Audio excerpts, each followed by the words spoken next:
Hello friends, I hope you are doing good. I am Swapnil and welcome back to our channel and in this new video lecture. In the last lecture, we have discussed GATE 2022 Architecture and Planning question paper, wherein we have solved the entire question paper in two parts. And at the end of second part, I assured that in the next video lecture, that means in today's video lecture, we will discuss about the latest this year's GATE 2023 Architecture and Planning question paper. So before starting this explanation video, I want to share one important update related to one important recruitment exam for which UPSC has recently published the advertisement, which is for the recruitment of 53 number of deputy architects in Central Public Work Department, that is CPWD. So UPSC is going to conduct the exam. Generally, the exam used to be in two parts, written as well as the interview followed by the interview. The weightage for the written and interview is generally 75-25 respectively. So your written exam carries a lot of weightage.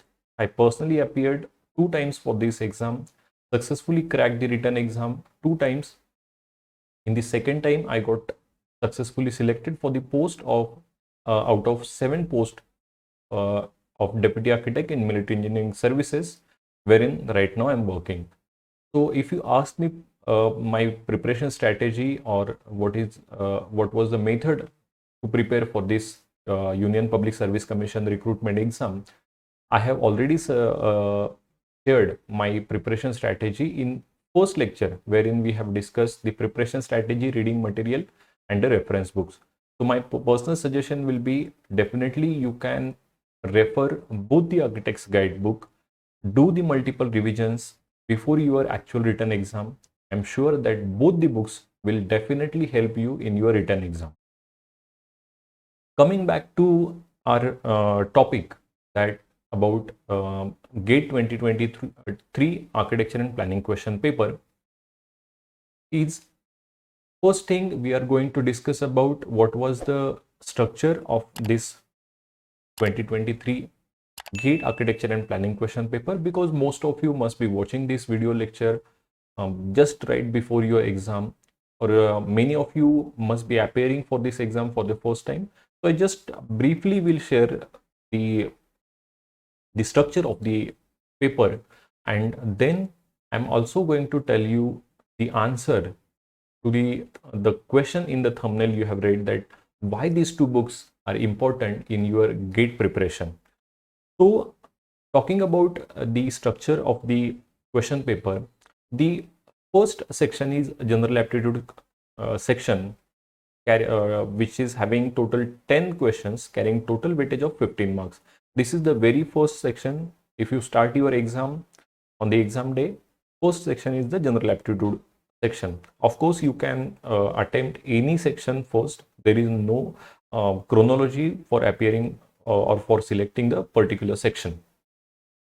The next section is common section, which is carrying both architecture and planning related questions. Total 39 questions used to be there, carrying total weightage of 60 marks. Now these questions are MCQ question, multiple choice question, as well as multiple select question.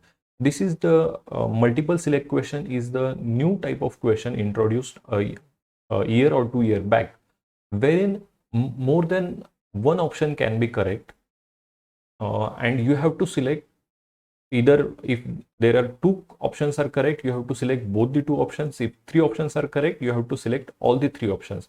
If you partially, if 3 options are correct and if you select only 2 options, you will not get the partial marking. For that, you must select all the available correct options in that particular question. So this section A, which is common and compulsory, is having total 39 questions carrying total 60 marks. The next question is section B1 or section B2. Section B1 comprising of architecture related questions, section B2 comprising of planning related question. Now this is a choice based question.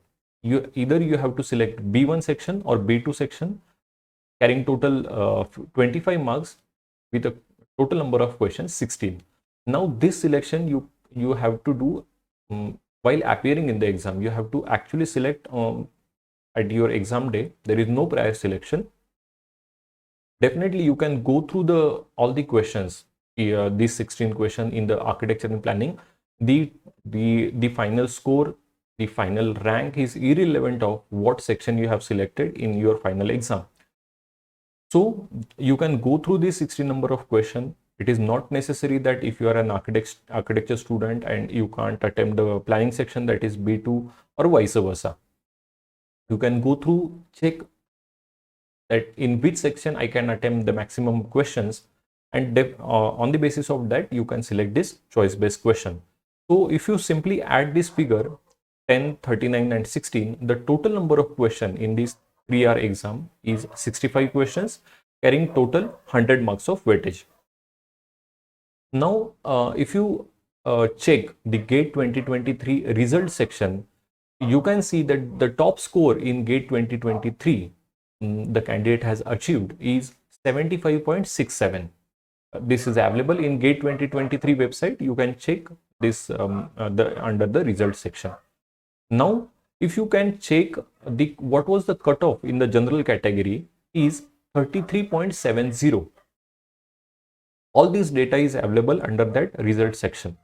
Now I am going to share one important fact, and which will be the reason to the question you have read in the thumbnail, that why I am suggesting or why I am saying that these two guidebooks, set 1 and set 2 of Architect's Guidebook, are important in your GATE preparation. The answer is that the total number of questions related to set 1 and set 2 of Architect's Guidebook in this 2023 question paper were 40 number of questions carrying total weightage of 60 mark. Yes, I'm going to show you how these questions were related to previous year question paper, or the readily available theory was there in the set 2 of Architect's Guidebook comprising of the theory. So if you simply add this 60 mark with the general aptitude section 15 marks, the total will be 75 marks. So what I want to say is, by referring both the guidebooks, by doing the multiple revisions sincerely and thoroughly, as I suggested in the preparation strategy, that minimum 10 to 15 revisions are must before your exam from both the guidebooks.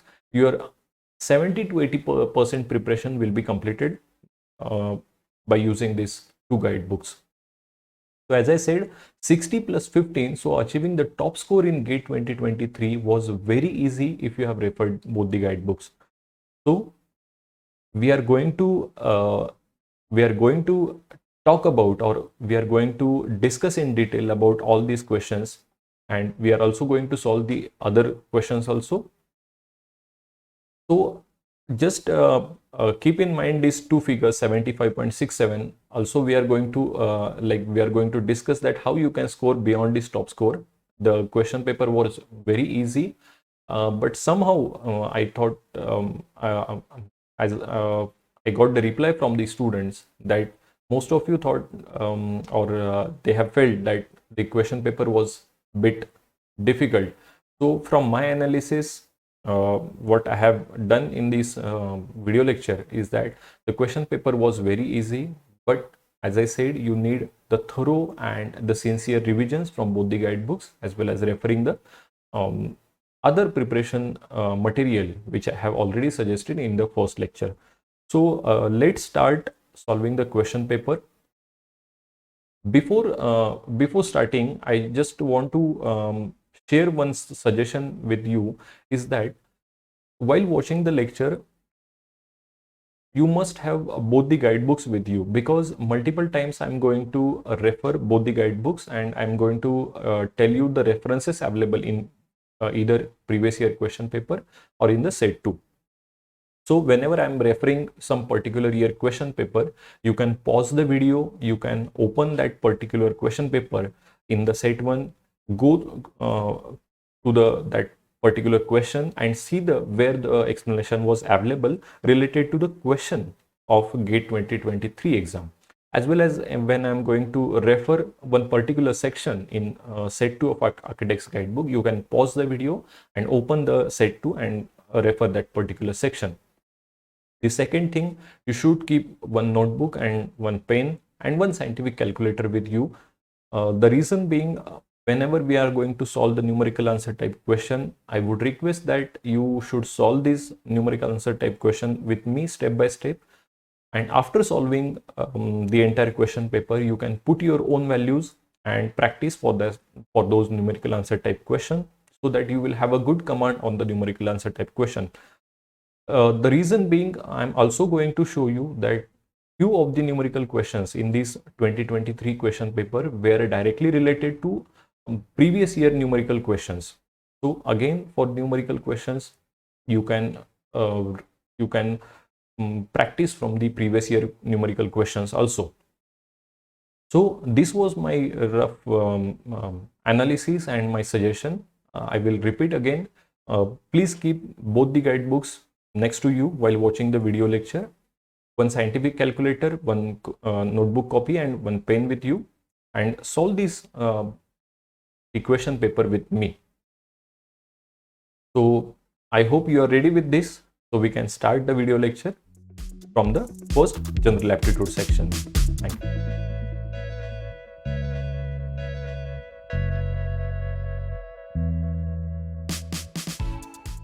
In general aptitude question, first 5 questions, they carry 1 mark each. There is a negative marking of 1/3 for each wrong answer. So first 5 questions, they are MCQ type. The first question is English grammar. He did not manage to fix the car himself, so he dash in the garage. The given option are got it fixed, getting it fixed, gets fixed, got fixed. Now if you carefully observe all 4 options, you can analyze that definitely C and D are the incorrect one, gets fixed, got fixed, because there is no relevance of the car. There is no word it in both the options. So definitely C and D are the incorrect one. Looking at option A and B, got it fixed is the more correct one. Both the process are completed in the past. He did not manage to fix the car himself, so he got it fixed in the garage. The second option is getting it fixed. The suitable option in option B would have been he did not manage to fix the car himself, so he is getting it fixed in the garage. So is missing in option B, that is why it is incorrect. So the only correct option here is option A, got it fixed. So 1 mark question will get 1 mark in this first question. The second question, again it is English grammar or English comprehension. Planting is related to seed, then raising is related to which of the following 4 options? The option first is option A is child, temperature, height and lift. Now see, all 4 options are little bit tricky, and in bracket in the question they have mentioned you have to select the word by its meaning. Now planting, it is a process for which you need a seed, that is an object. So similarly for raising, which is similar to the word nurturing or parenting, you need a child. So that if you nurture or if you do careful parenting, then the process is called raising. Similarly, if you do care of a seed, then it will develop into the process called as planting.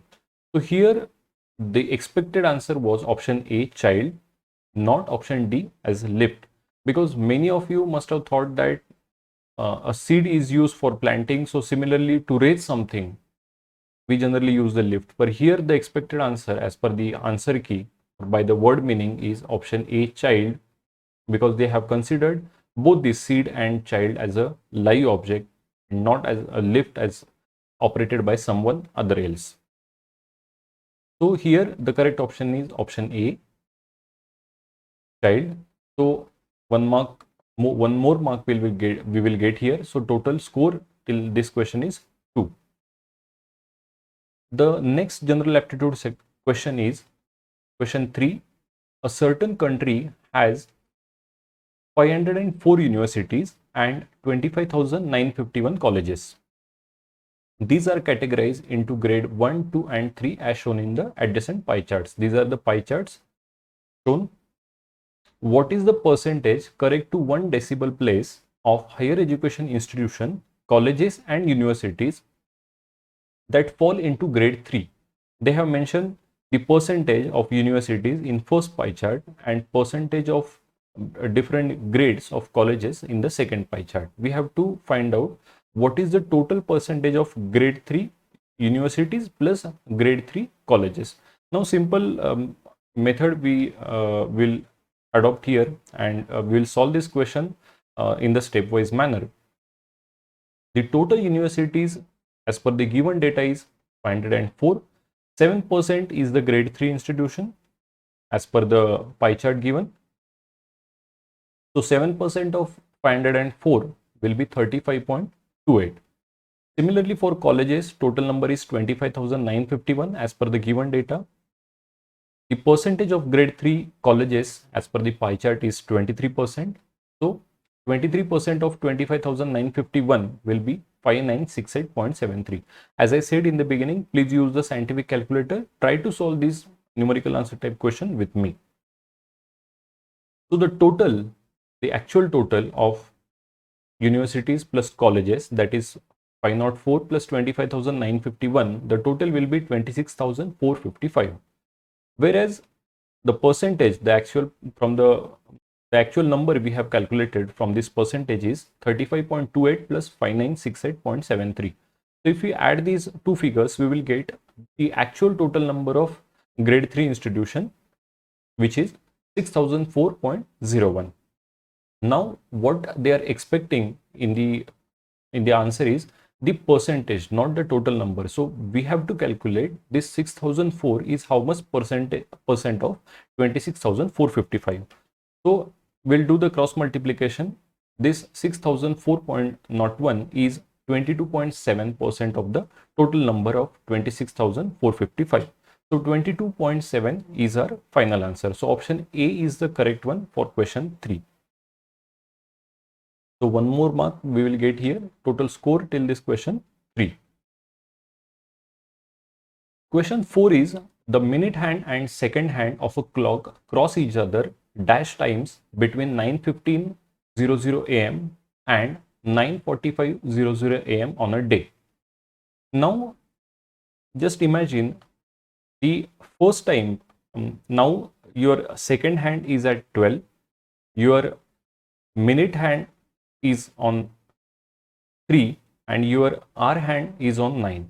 Now the first time the second hand will cross the minute hand will be at 9:15:15. Similarly, it will again cross at 9:16:16. It will coincide at those. So in every minute, both these hands, minute hand and second hand, they are crossing each other only for one time. So the total duration between 9:15 to 9:45 is 30 minutes. Every minute they are crossing each other one time. So in 30 minutes, they will cross each other 30 times. So this was the simple logic for this. So option A is the correct one here. So we will get one more mark. Total score till this fourth question is 4. Question 5, again the simple one. The symbols circle, asterisk, triangle and square are to be filled one in each box as shown in the adjacent figure. This figure was given in your question paper. The rules for filling in the 4 symbols are as follows. What is the first rule? Every row and every column must contain each of 4 symbols. Every row and every column must contain each. There should not be any repetition, but one symbol should be there.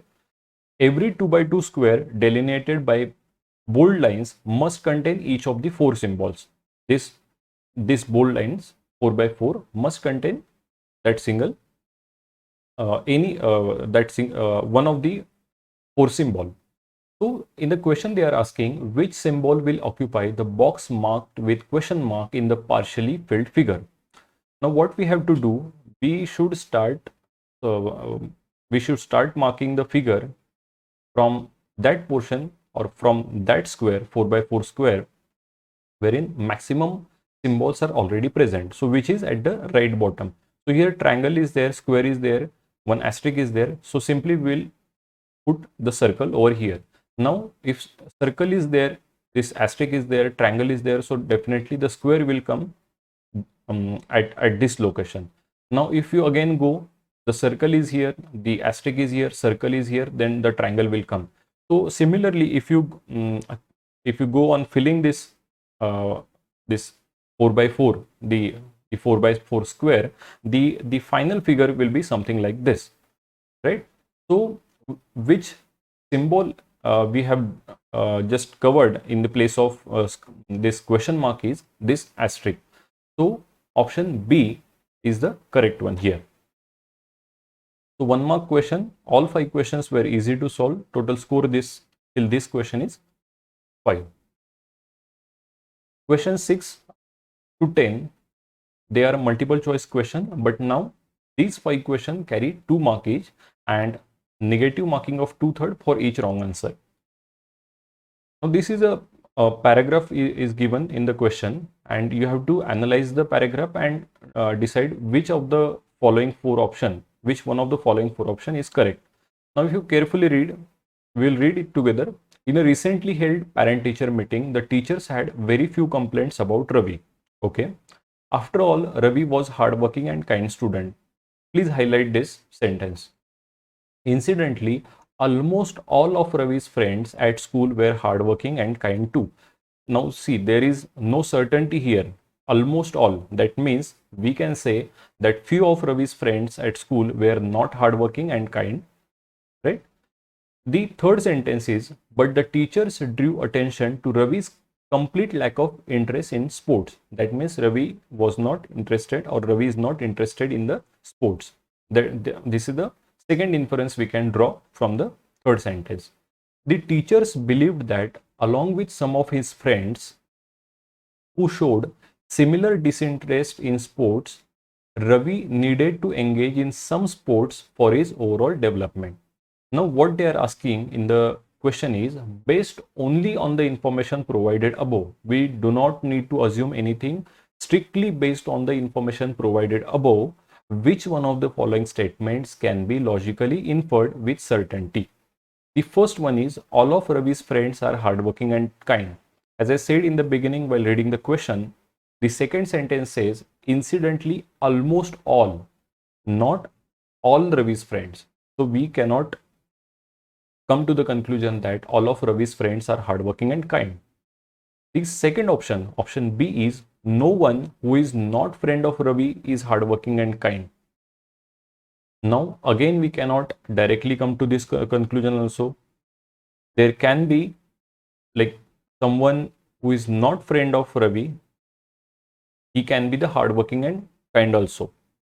Third is, none of Ravi's friends are interested in sports. Now if you read this this last part, the teachers believed that along with some of his friends, now even teacher are not sure, and this teacher says that some of his friends also showed similar disinterest. So that means the third conclusion, none of Ravi's friends are interested in sport, it is also incorrect one. What is the last one? Some of Ravi's friends are hardworking and kind. Yes, this is the sort of conclusion or the confirmation we can give based only on the information provided in the question.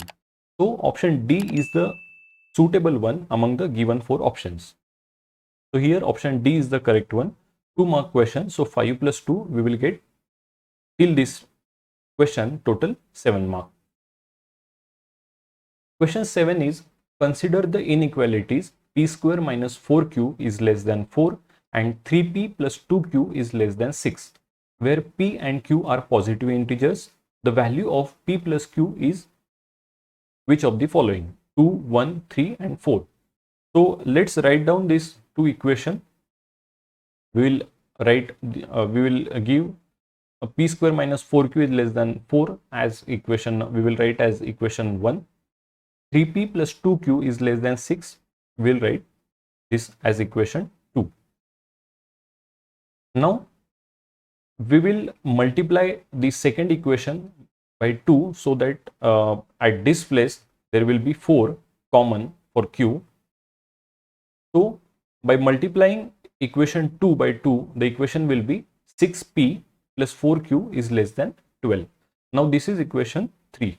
Now if we add both these equation, minus 4q plus 4q will get cancelled. So the equation will be p square plus 6p is less than 16. Now this is equation 4. So which also means that p square plus 6p minus 16 is less than 0. Now if we further solve it, p square plus 8p minus 2p minus 16 is less than 0. That means p plus 8 or p plus 8 into p minus 2 is less than 0. That means the value of p is between minus 8 to 2. But if you read the question, they are saying p and q both are positive integers. And from here, this shows that the value of p is between minus 7 to 1. Now, as the p is positive integer, the value of p cannot be the negative, as well as it cannot be 0 also, because it is a positive integer. So that means value of p is 1. Now if we put this value of p is equal to 1 in equation in equation 2, we will get 3 into 1, that is 3, plus 2q is less than 6. So that means 2q is less than 3, which also means that q is less than 1.5. But again, q is also positive integer, so q cannot be 0. So the only value for q will be 1, because q is also positive integer, so value of q will be 1. So what is required in the answer is value of p plus q. So value of p we have derived, it is 1, q also 1, so 1 plus 1 2. Our answer here will be option A, 2. So 2 mark question, more 2 marks will get added. Total score till this question 7 is 9. Question 8, again English grammar, English comprehension. Which one of the sentence sequences in the given options creates a coherent narrative? Now coherent narrative means something which is creating some kind of a story. There is some chronology forming by writing this sentence in the chronological order. So they are asking what will be the order of these 4 sentences given in the question. The option or the sentence given at serial number 1 is, I could not bring myself to knock. Second is, there was a murmur of unfamiliar voices coming from the big drawing room and the door was firmly shut. Now both these sentences, first and second, is related to the object door, right? Third one is, the passage was dark for a bit, but then it suddenly opened into a bright kitchen. And the fourth sentence is, I decided I would rather wander down the passage. Now, as I said, third and fourth sentence, they are talking about the passage, whereas first and second, they are talking about the door.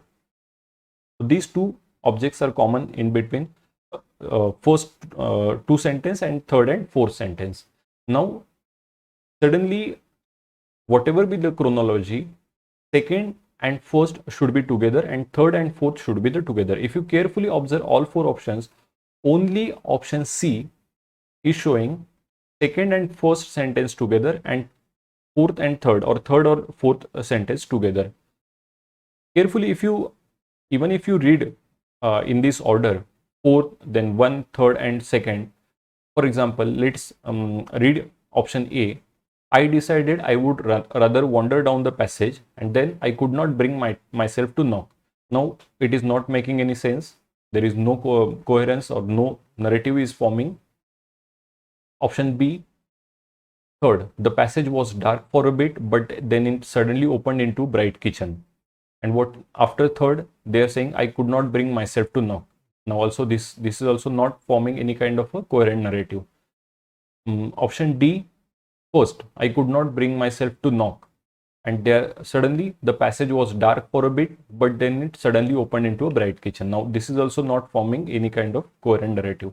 So the only correct option here is option C, 2 mark question. Easy to solve. Just read the question carefully. Maybe if you do not understand, if in a single time, read it carefully second time and then answer this type of question. So 2 more marks will get added here. Option C is the correct one. As I said, total score till this question will be 11.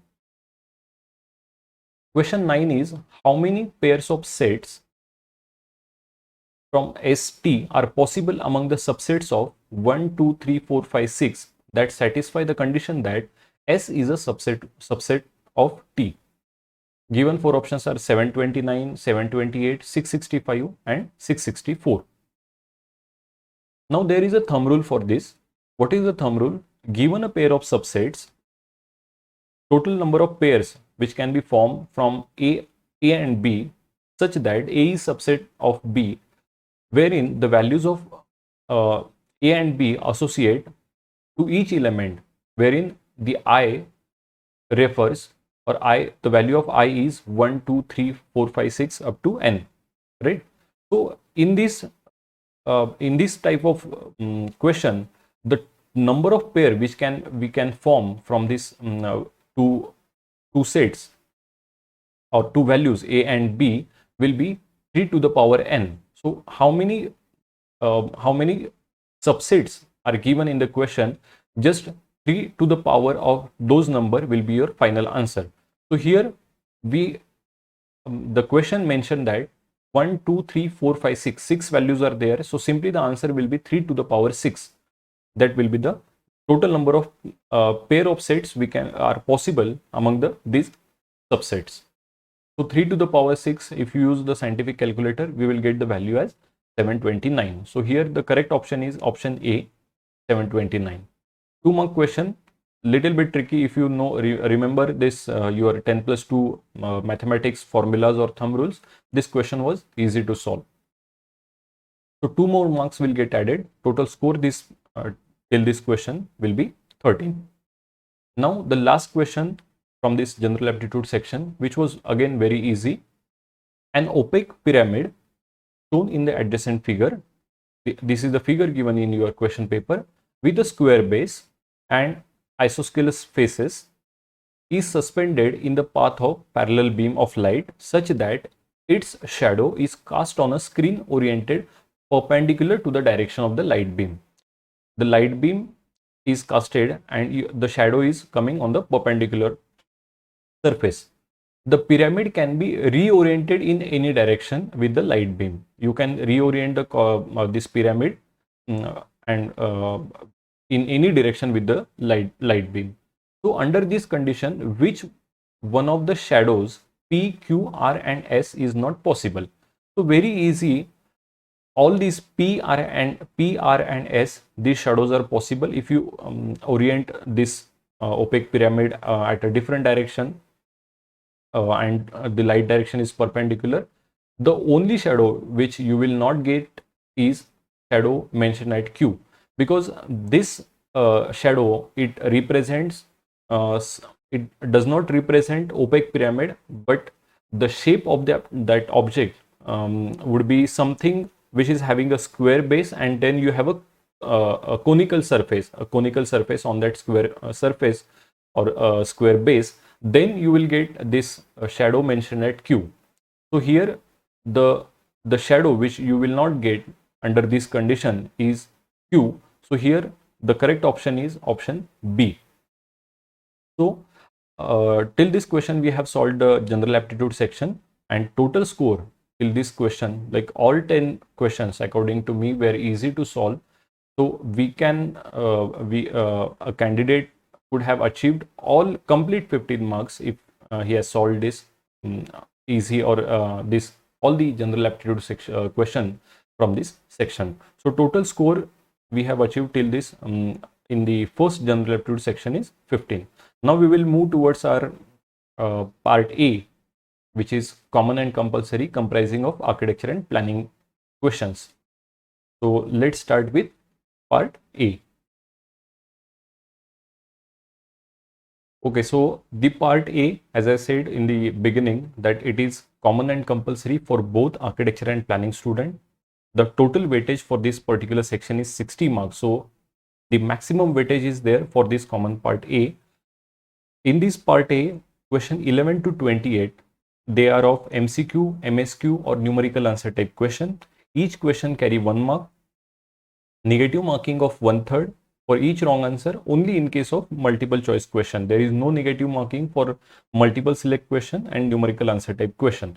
Also, if in case of multiple select question, if there are more than 2 options are correct, for example, if 3 options are correct and you have selected only 2 options in your final answer, you will not get partial marking also. So scoring in this multiple select question is also some kind of a difficult task. You need to correctly mark all the available correct options in the given 4 option. So these 18 questions carry total weightage of 18 mark. So the first question in this part A is the triad of secondary colors in the additive color system is which of the following? Given option are cyan, magenta, yellow in option A, RGB that is red, green, blue in option B, purple, green, orange in C, magenta, blue and yellow in option D. Now you must be aware that we use 2 to 3 types of mode in our graphical softwares. Like Photoshop, we use CMYK mode, we use RGB mode, we use bitmap mode, or we use grayscale mode. So this RGB mode, red, green, blue, this mode is generally preferred when your output or you need to present it digitally, right? Whereas the cyan, magenta, yellow and K stands for key, which is which represents black. This CMYK mode we generally prefer when we need to present the output on paper. So CMYK mode is generally used for painting or printing. Now red, green and blue, these are the primary colors in the additive color system, right? You can see on your screen the left side, the red, green and blue, these are the primary colors in the additive color system, and by mixing red with blue you will get magenta, by mixing green with blue you will get cyan, similarly green plus red you will get yellow. So these cyan, magenta and yellow, these are the secondary colors. These are these 3 forms the triad of secondary colors in the additive color system. Similarly, the CMYK, these are the primary colors in the subtractive color system. Like, and in this mode, the red, green and blue, these 3 colors will become the secondary colors in the subtractive color system. So here the correct answer will be option A, cyan, magenta and yellow.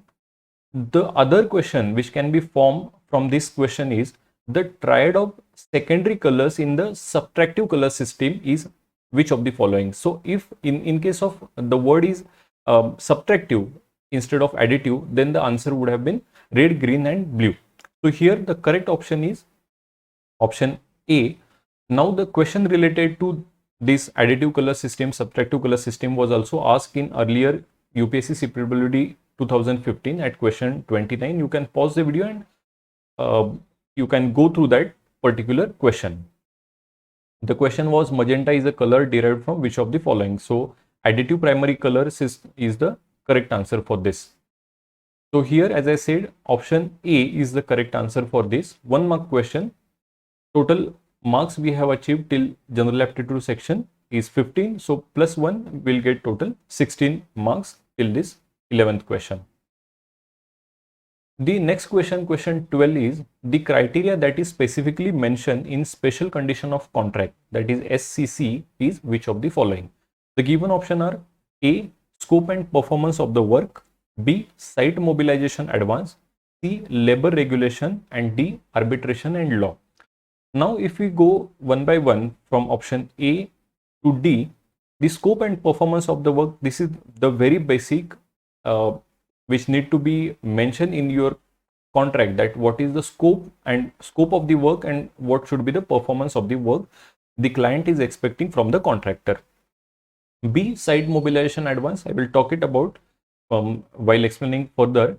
C is the labor regulation. Labor regulation deals with how much amount of payment, the minimum payment the client or the contractor need to pay to the workers.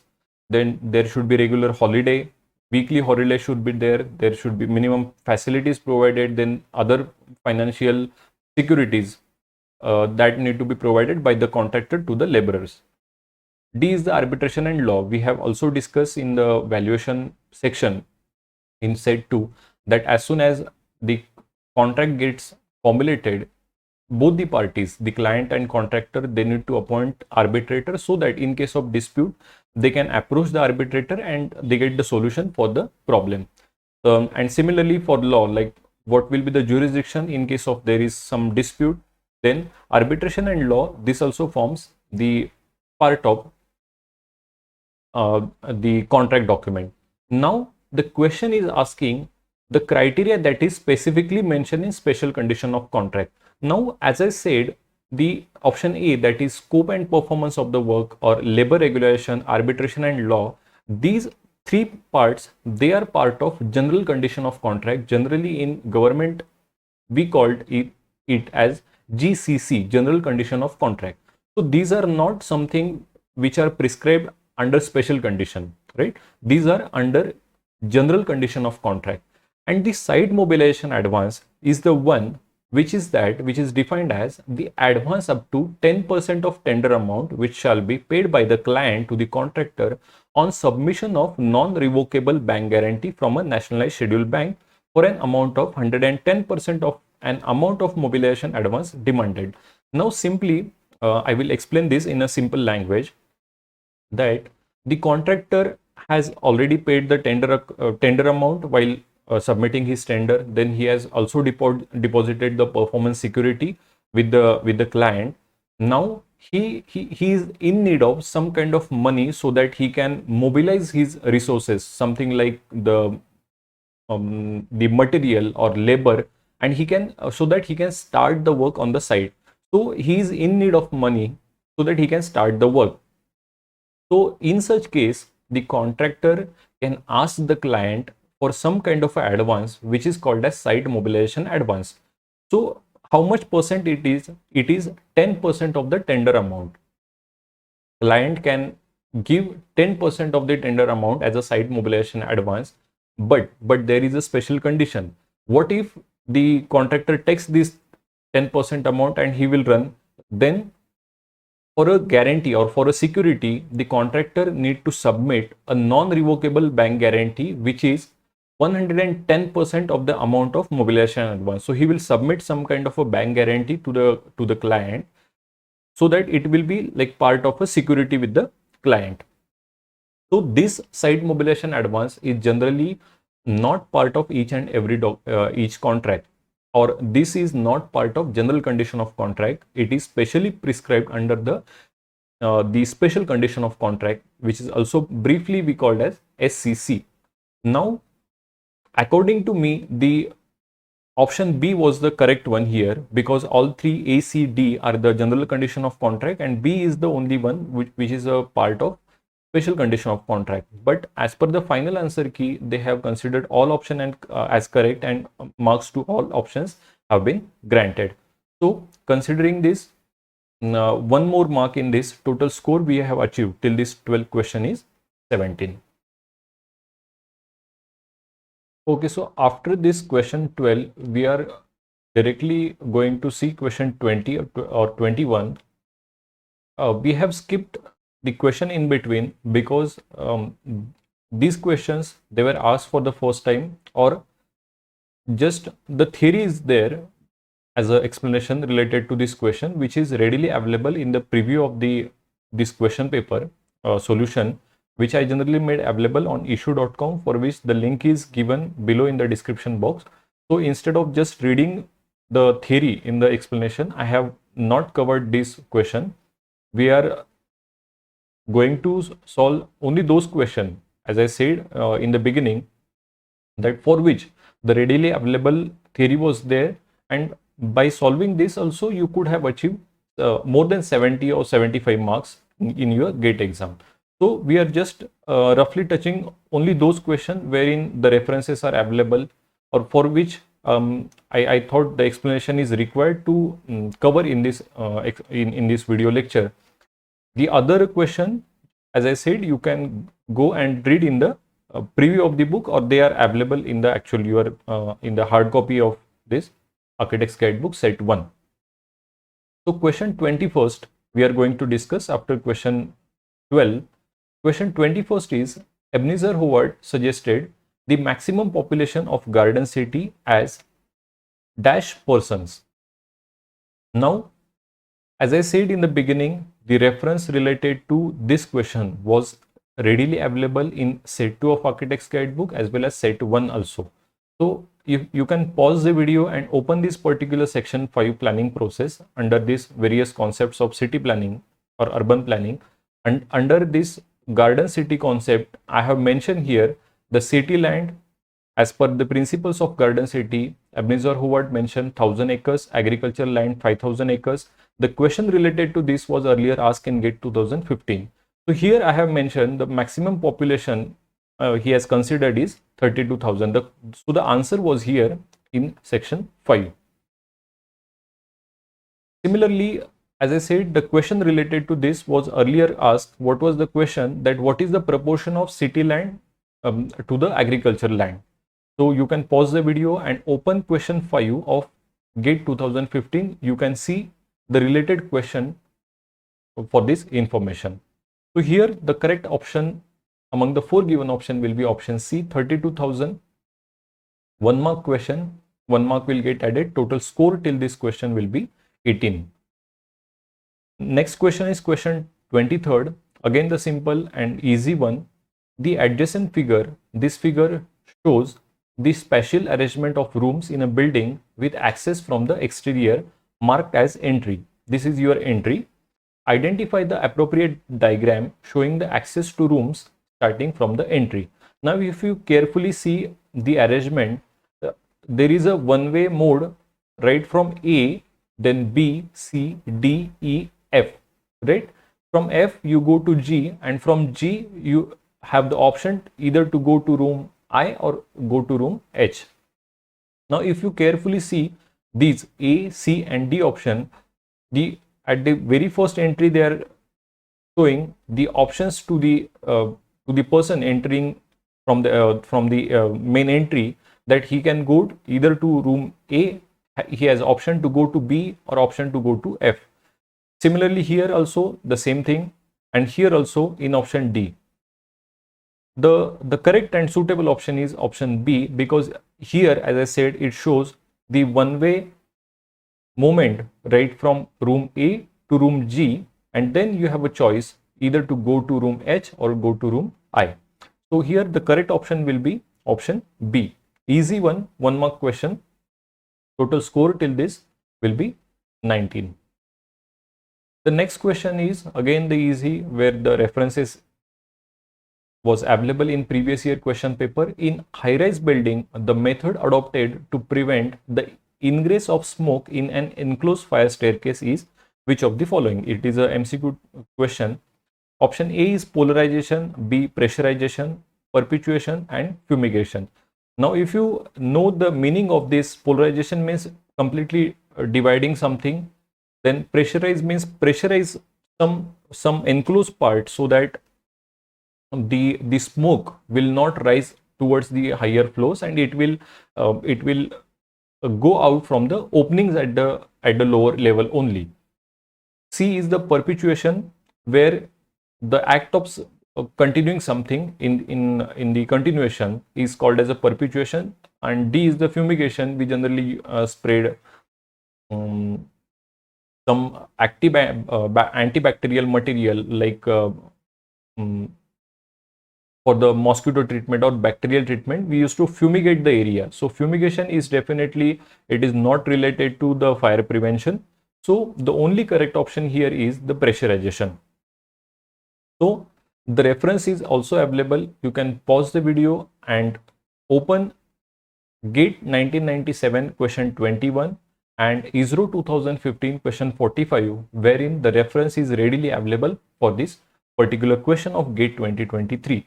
So correct option will be option B, pressurization, wherein you keep the enclosed fire staircase 24/7, you keep pressurize it as you maintain a pressure, particular pressure in this enclosed fire staircase, so that in case of fire, the smoke will not rise towards the higher floors, and it will pass from the outlet available at the lower level.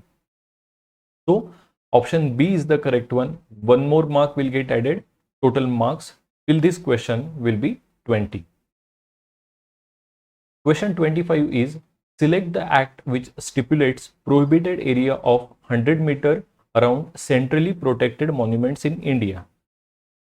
These are the options given: Antiquities and Art Treasures Act 1973, the AMA SR Amendment and Validation Act 2010, Urban Land Sealing and Regulation Act 1976, definitely the incorrect one.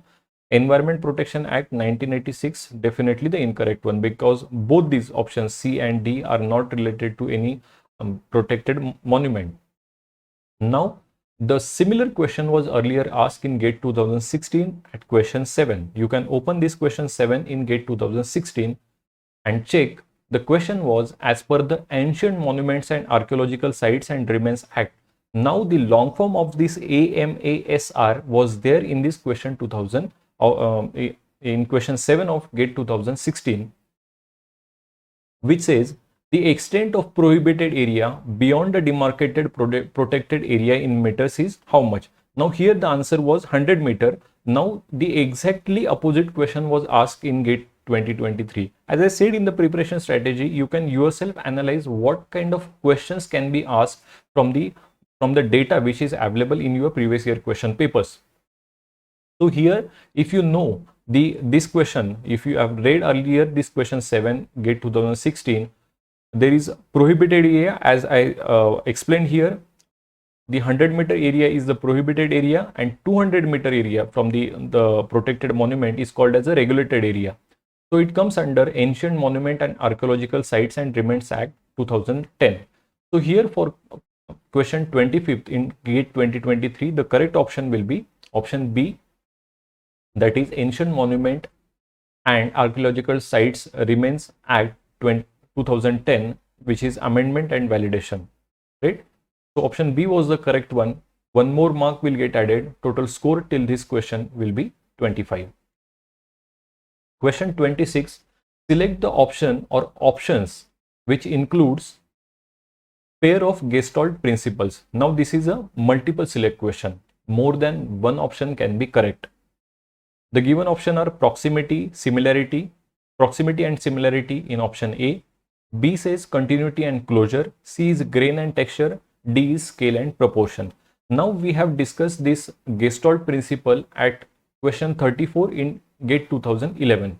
So if you read this carefully, if you remember what are the Gestalt principle, as I explained in that particular year, the principle includes proximity, similarity, common fate, good continuation, closure, area and symmetry.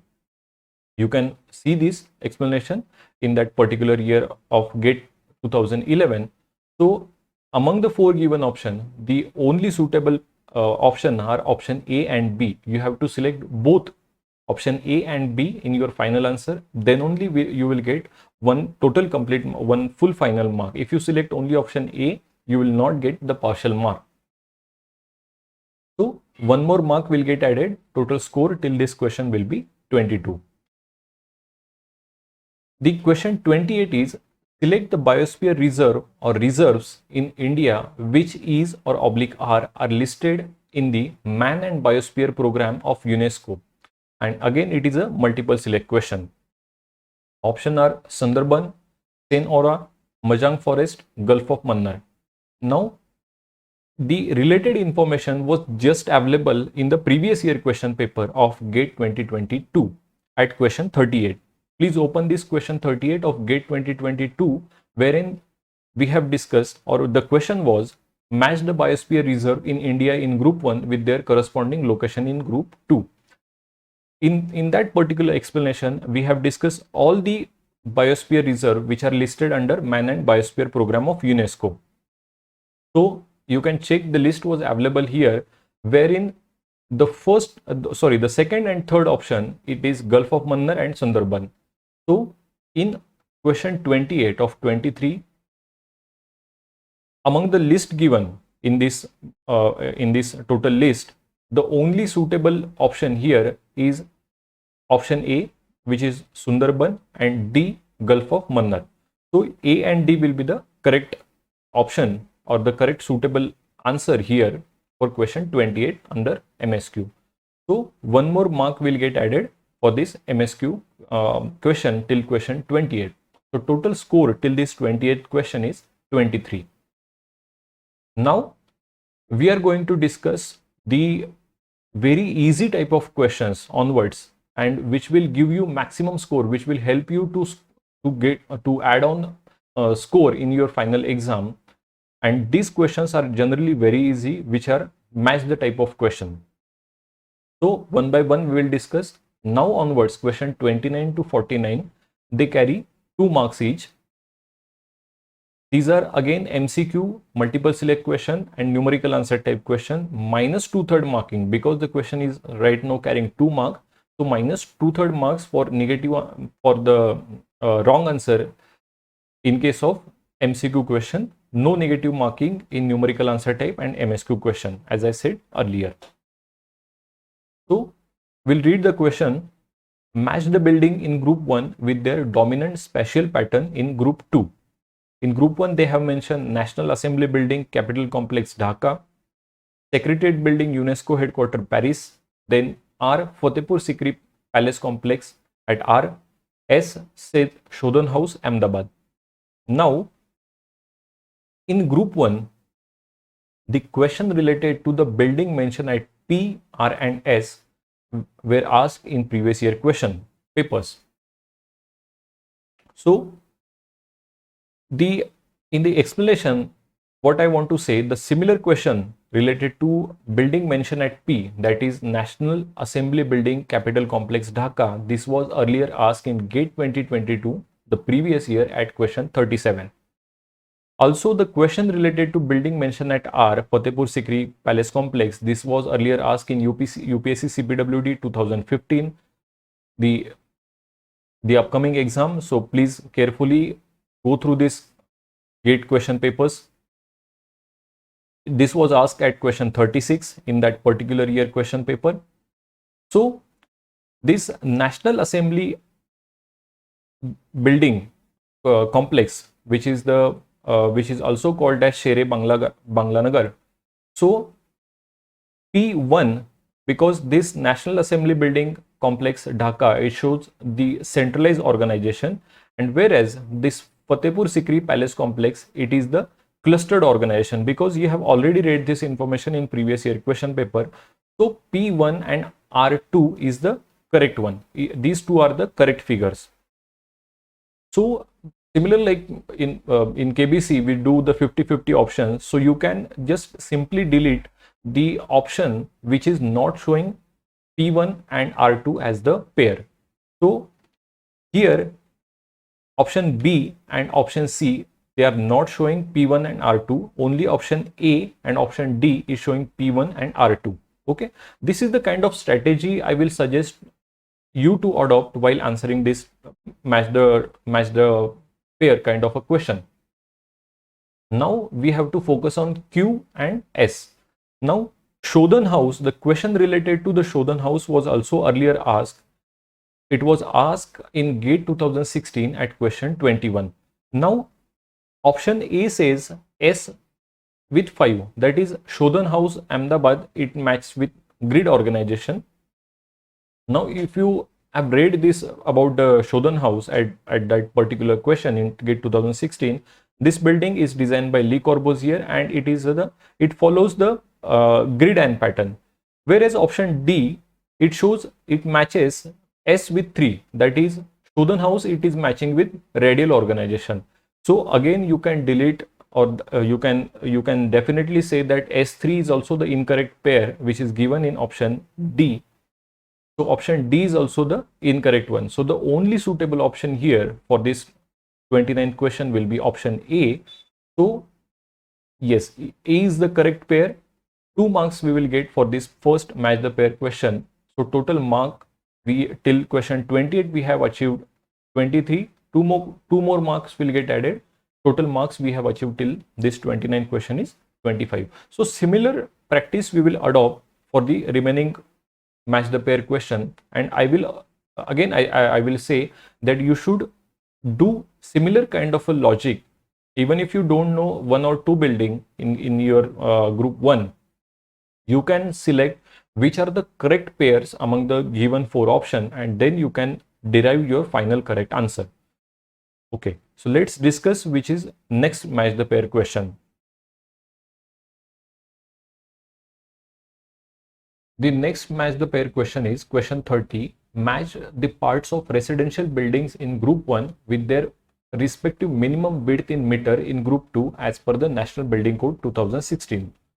In group 1 they have mentioned habitable room, stair flight, kitchen, bathroom. In group 2 they have mentioned the minimum width in meter. Now the question related to the room mentioned at P in group 1, habitable room, was earlier asked at question 6 in GATE 2013, where we have discussed the question was related to what is the minimum area of habitable room as per NBC. Similarly, the question related to Q, R and S, that is stair flight, kitchen and bathroom, we have already discussed at question 44 and 45 in ISRO 2015 in Architect's Guidebook set 1. Now, so the first one, as I said, habitable room, the minimum area should be 9.5 meters square. This was the question which was earlier asked. This kind of data must be by heart to you, wherein we have discussed that the minimum width as prescribed by NBC for the habitable room is 2.4. So the first option or the first pair we can select here is P with 5, right? Habitable room P5. So which are the options which are showing P5? Option B and option D are showing P5. So definitely A and C are the incorrect one. Now, even if you don't know the minimum height, minimum width prescribed by NBC for kitchen and bathroom, let's focus on stair flight. This data must be by heart that in case of residential building, the minimum width prescribed by NBC for residential building is 1 meter. For institutional building it is 1.5 meter. So Q then match with 1, that is stair flight, the minimum width in residential building should be 1. So first we have matched P5, then Q1. So among the 4 given option, D is the only suitable option which shows P5 and Q1. So all the other 3 options are the incorrect one. The only correct pair here, or the only suitable option here, is option D. 2 mark question. We have derived the answer from the data we have read in the previous year question paper. So 2 more mark will get added here. Total score till this question will be 27. Question 31st is match the following city planning concepts in group 1 with their proponents in group 2. Radiant city, conservative surgery, broadacre city, linear city. In group 1 they have mentioned the proponents. In group 2, already discussed in my preparation strategy lecture that this kind of data must be by heart. So multiple times they have asked this similar question. So I think one of the easy question to answer: Radiant city proposed by Corbusier, conservative surgery Patrick Geddes, broadacre city by FLW, and linear city by Mata. So I don't think it was difficult task to answer this. So B is the suitable option for this question 31st. Answering this question was the very easy. So the references are there in question 20 GATE 2021 at question 33, GATE 2004 question 72, GATE 2006 question 22. You can refer this question. You can pause the video and check what kind of other questions which were asked related to this information. So 2 more marks will get added. Total score till this question 31st is 29. The next question is, with reference to planning and design of housing, identify the correct statement from the given 4 statement. P says gross population density is higher than net population density. Gross population density is lower than net population density. R says net population density is directly proportional to the area of the plot. S says net population density is inversely proportional to the area of the plot. Now we have discussed this gross population density and net population density concepts in one of the video lecture. Gross population density, the formula is your population divided by your gross area. The gross area include your residential area, commercial area, your recreational area. Everything will come under the gross area, wherein the net residential density, which will be calculated by the formula population divided by your net residential area. So let's take an example. For example, assume the population in some kind of a housing community as 1000, whereas the gross area of that community, housing community, is 10 hectares. So if you divide 1000 by 10, you will get the gross density as 100 people per hectare, right? Now on the other hand, the net density will be, let's assume, not assume, the population will be as it is, which will be 1000, and now you will divide the 1000 by the net residential area. So for example, from 10 hectares, only the 5 hectare land is for the residential purpose. So if you divide 1000 by 5, you will get the net residential density is 200 people per hectare. So the first sentence, the gross population density is higher than net population density, the first sentence itself is correct. What should be the correct sentence? The net population density is higher than the gross population density. So from the first only, the option which says option, the sentence P as correct are the incorrect one. So both C and D option says P is correct. In option C it is saying P is correct, and option D P is correct. We have not till this time we have touched R and C, we have not seen again. So P is definitely the incorrect one. We have to select the correct statement given the 4 PQRS. So P is the incorrect one. So C and D are the not the correct one, correct option. Now what is option A is saying both Q and S are correct. Now what is the second one? As I said, gross population density is always lower than the net population density. That means Q is correct. Third one is saying net population density is directly proportional to the area of plot. As I said, the formula is net population density is equal to population divided by the net residential area. That means your area is at the denominator. So it cannot be directly proportional. It is inversely proportional. So that means R is also the incorrect one. R sentence is also the incorrect one. So the only suitable answer here, or the correct answer, is option A. That means both Q and S, only these two sentences are the correct one. So the problem or the question related to this gross population density or net population density were asked multiple times in 1993, 2005, 2004, 16, 12, 11, 2009, 7. You can pause the video and please go through all these questions, where you will get what kind of other question which can be asked related to the gross population density and the net population density. Some numerical problems were also there in previous year questions. So option A is the correct one. 2 more marks will get added. Total score till this question will be 31. The next question, question 33, is again match the pair type of question. Match the mission in group 1 with their objectives in group 2. In group 1 they have mentioned National Mission on Enhanced Energy Efficiency, Q National Mission on Sustainable Habitat, R is National Water Mission, S is National Mission on Strategic Knowledge for Climate Change. Now this type of question, 1 or 2 question will be always there, wherein you might be not aware about, or you have not read about this type of mission and the related information, but carefully read the question and the information given in the question and apply some kind of logic to find out at least 1 or 2 correct pair.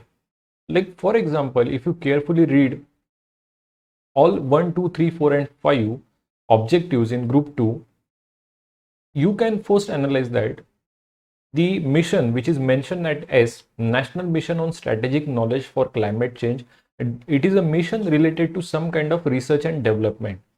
If you read the objective given at first number in group 2 is gain better understanding of climate science impacts challenges by setting up climate research fund.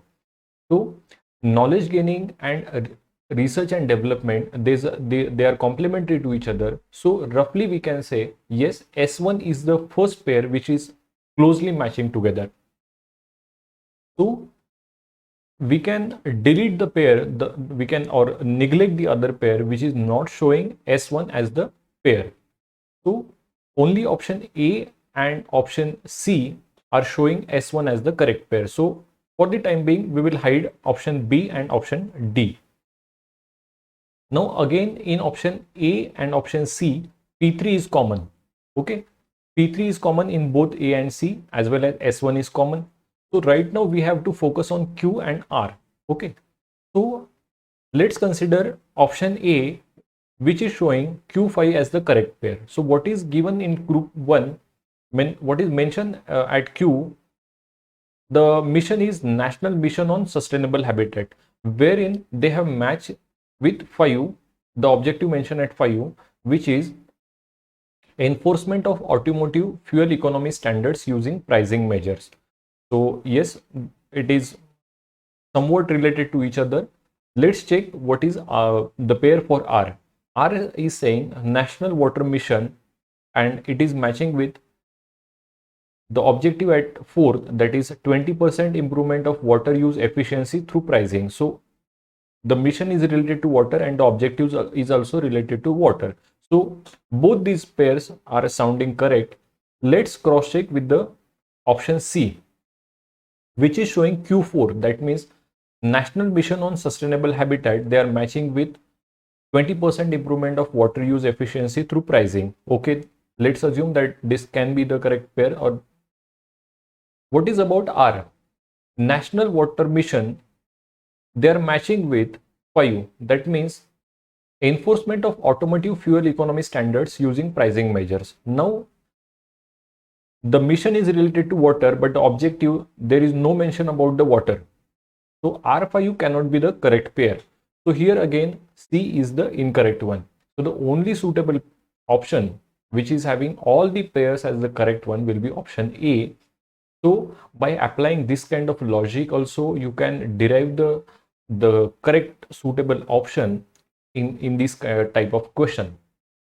So 2 mark question, we will get 2 more mark will get added. So total score this till this question 33 will be 33. The next question is MSQ type, one multiple select question. Select the option or options that is or are listed among the Sustainable Development Goals as articulated by the United Nations. Now more than one option can be correct or more than 2 options can be correct.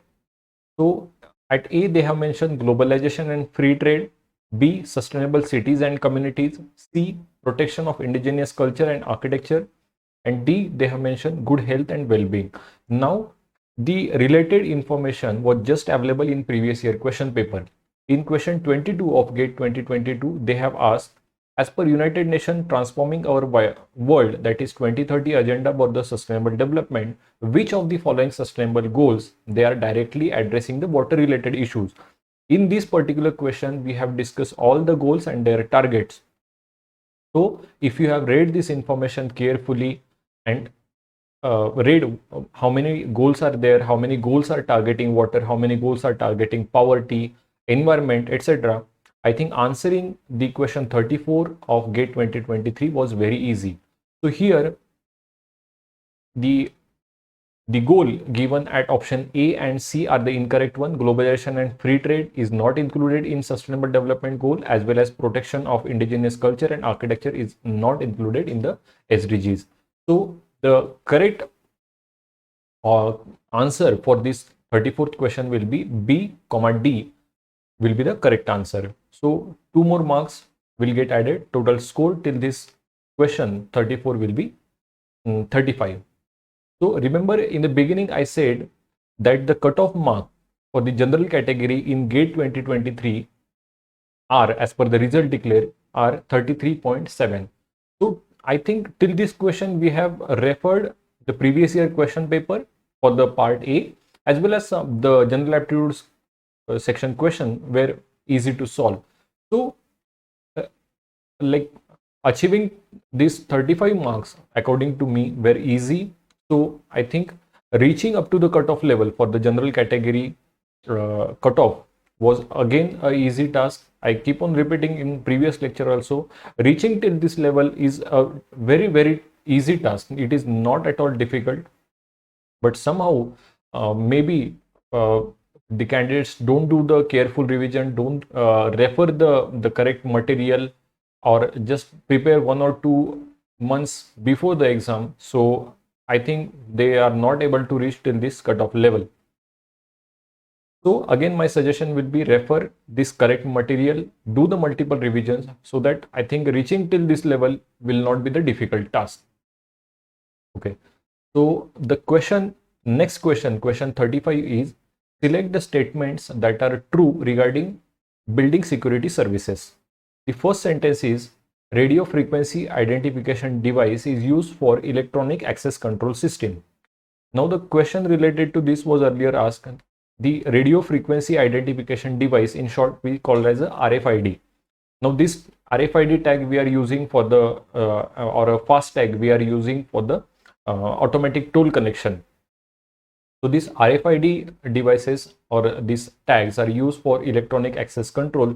Without any manual intervention, we can give the access to the vehicles who are having that particular RFID. So sentence A is the correct one. Now magnetic, at B they have mentioned magnetic loop detector is used for fire detection system. Now it is a general knowledge question or general awareness that for fire detection we use the smoke detector, not the magnetic loop detector. So the sentence given at B is the incorrect one. Sentence at C is, infrared sensor is used in public broadcasting system. Now we don't use the infrared sensor in public broadcasting. We use the microwaves, right, for the public broadcasting. So infrared sensor, where these are used for the motion detection. I think many Bollywood movies they have used this concept. If you remember Dhoom 3 movie, wherein Ritik enter that museum to steal that diamond, and then there are these infrared sensors are there to detect any kind of unwanted motion of or unwanted entry. So this infrared sensor is used for the motion detection and not for the public broadcasting. So again, the sentence C is also the incorrect one. The sentence D says, iris scan is a type of biometric access control system. Now this word you must have read when you have updated your Aadhaar details. This iris scan is generally used where we generally provide the biometric details. Like for the Aadhaar, we generally provide our fingerprint detail, our retina details, etc. So this iris scan is related to the biometric access control system. So option A or the sentence given at A and D are the correct one related to the building security services.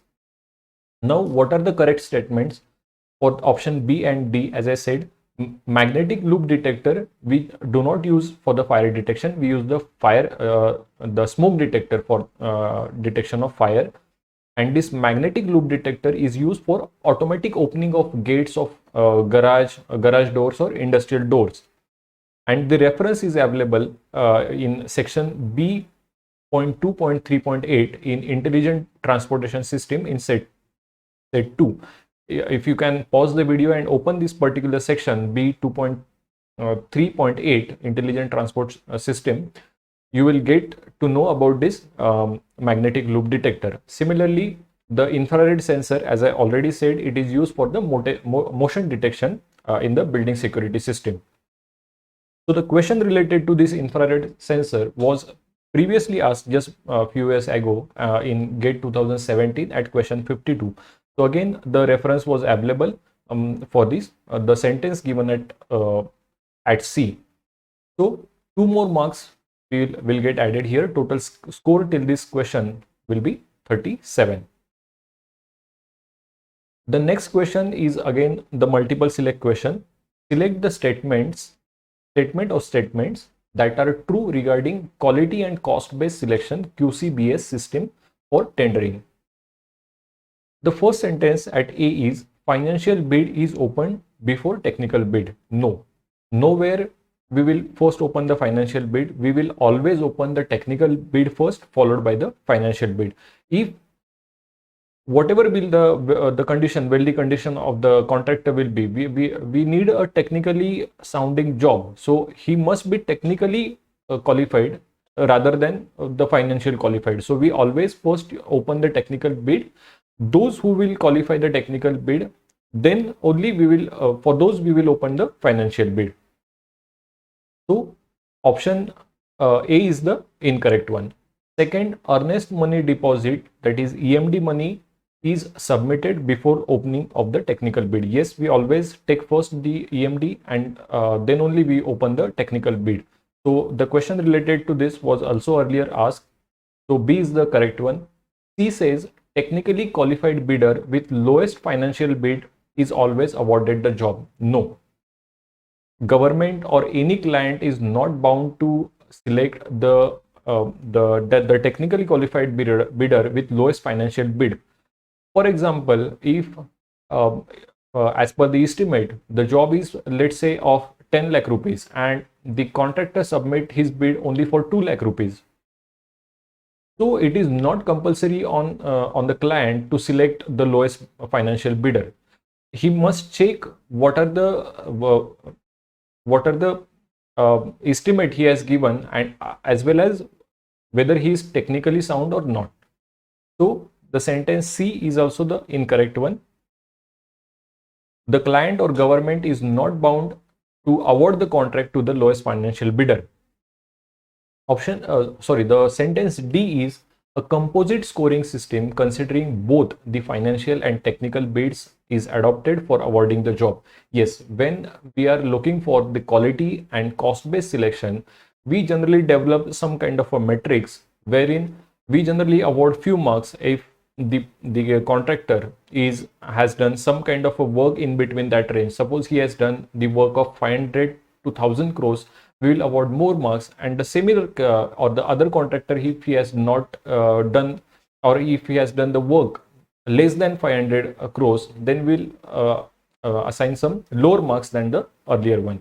Similarly, if contractor A has done the specific job related to that technical job, and B has not done the job, that technical job, let's say for example construction of bridges, if contractor A is expert in that, we will assign more marks than the one who is not expert in the construction of bridges. So this kind of matrix we will develop when we are looking for the quality and cost based work or the selection. So D is also the correct one. So from A, B, C and D, only B and D are the correct sentences. So the correct answer will be B and D. Now, what are the corrected statement for option A and C? The statement are technical bid. I already said technical bid is always open first and then followed by opening of financial bid. And C, as per the general condition of contract, the client is not bound to accept the lowest or any tender. It means that bid submitted by the bidder or the tenderer, it should be technically and financially sounding for award of the contract. You will read this condition in all the tender notices. You generally read in the newspaper that the client or the government is not bound to accept the lowest financial bidder. So 2 more marks will get added here. Total marks we have achieved till this 36 question will be 39. The question 37th is design of septic tank requires consideration of space for the following items. Again, it is multiple select question. A says settling of incoming sewage, storage of digested sludge. C says installation of liner to allow seepage of effluent, definitely the incorrect one. And D is the digestion of settled sludge. Now, the related information the theory, the diagram, everything is available in the explanation of question 46 in ISRO 2017. You can refer this particular question paper and the question 46. So as I said, the explanation is available. The explanation was available in the previous year question of ISRO. So here as I said, C, that is installation of liner to allow the seepage of influent, is totally not allowed in the design of septic tank. So option A, B and D, there are spaces for settling of incoming sewage, then space is there for storage of digested sludge, as well as the space is there for digestion of settled sludge. So among the given four option, A, B and D are the correct one for this. So remember, in the first case, I said that if there are more than two options are correct, then you have to select all the three options. So for example, if here I have selected only A and B, I will not get partial marking, like out of 2 I will not get 1 mark. If I have selected A, B and D, all the three correct option, then only I will get full 2 mark credit for this question 37. So till this question we have achieved total score of 41. The next question, question 38, is select the place or places which have adopted the star pattern of the French garden in the design of its or their urban form or urban forms. It is a multiple select question. You have to select all the available correct suitable option. The options are Versailles, Washington DC, Islamabad and Jaipur. Now the question related to option A, that is Versailles, was earlier asked in GATE 2013 at question 31. The information is available or was available to you right before your GATE 2023 paper. Refer GATE 2011 question 38 for more information on option B. So reference was available related to option B, that is Washington DC. Islamabad, which is planned by CA Doxiadis on the gridiron pattern. The reference was also available in UPSC MES 2019 at question 17. And similarly for D, Jaipur, the reference is available in GATE 2008 at question 58. Now Islamabad and Jaipur, both these cities, they are planned on the gridiron pattern. So C and D are the incorrect one. And as the reference is available for this Versailles and Washington DC, the correct pair or the correct answer for this question 38 will be A and B. So 2 mark question, easy to solve or easy to answer. As Islamabad and Jaipur was the incorrect one, we have selected A and B. So 2 more marks will get added. Total score till this question will be 43. Question 39 is select the parameter or parameters required for determining the peak rates of runoff using the rational formula. The options are intensity of rainfall, coefficient of runoff, velocity of flow, hydraulic mean depth of flow. Now the numerical based on this on the formula we have solved multiple times in previous year question paper. So if you roughly or if you simply refer GATE 2005 question 19, which says the value of runoff coefficient C in the equation Q equal to CIA, that represents a completely impervious and wetted surface from which there is a total runoff, is how much? Now in this equation, Q stands for total quantity of runoff from that particular area, in which C is the runoff coefficient, I is the rainfall intensity, and A is the area covered by that material, or the area, the total area of that particular region. So here if you see carefully the option given in question 39, the peak rate or the quantity of flow is dependent only on the intensity of rainfall, coefficient of runoff and the area. So that means the option at C, that is velocity of flow, and D, hydraulic mean depth of flow, is not related to your peak rate of runoff. So C and D are the incorrect one. Only suitable or the correct answer here is A and B. So again the easy one, 2 mark question, 2 more marks will get added. Total score till this question will be 45.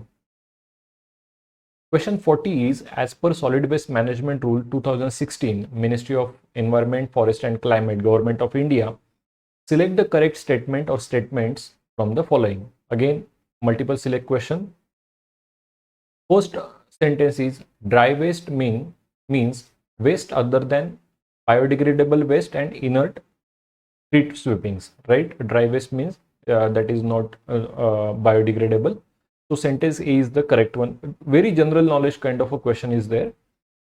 B says combustible waste means biodegradable, recyclable, reusable, hazardous solid waste having maximum calorific value of 800 kilocalorie per kg. Now,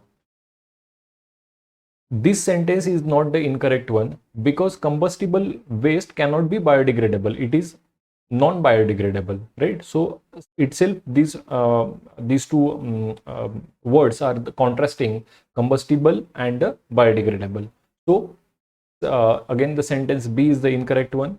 C is domestic hazardous waste includes expired medicine, CFL bulbs, discarded paint drums. Yes, these are the hazardous material. If it gets mixed with water or they will disturb these natural resources.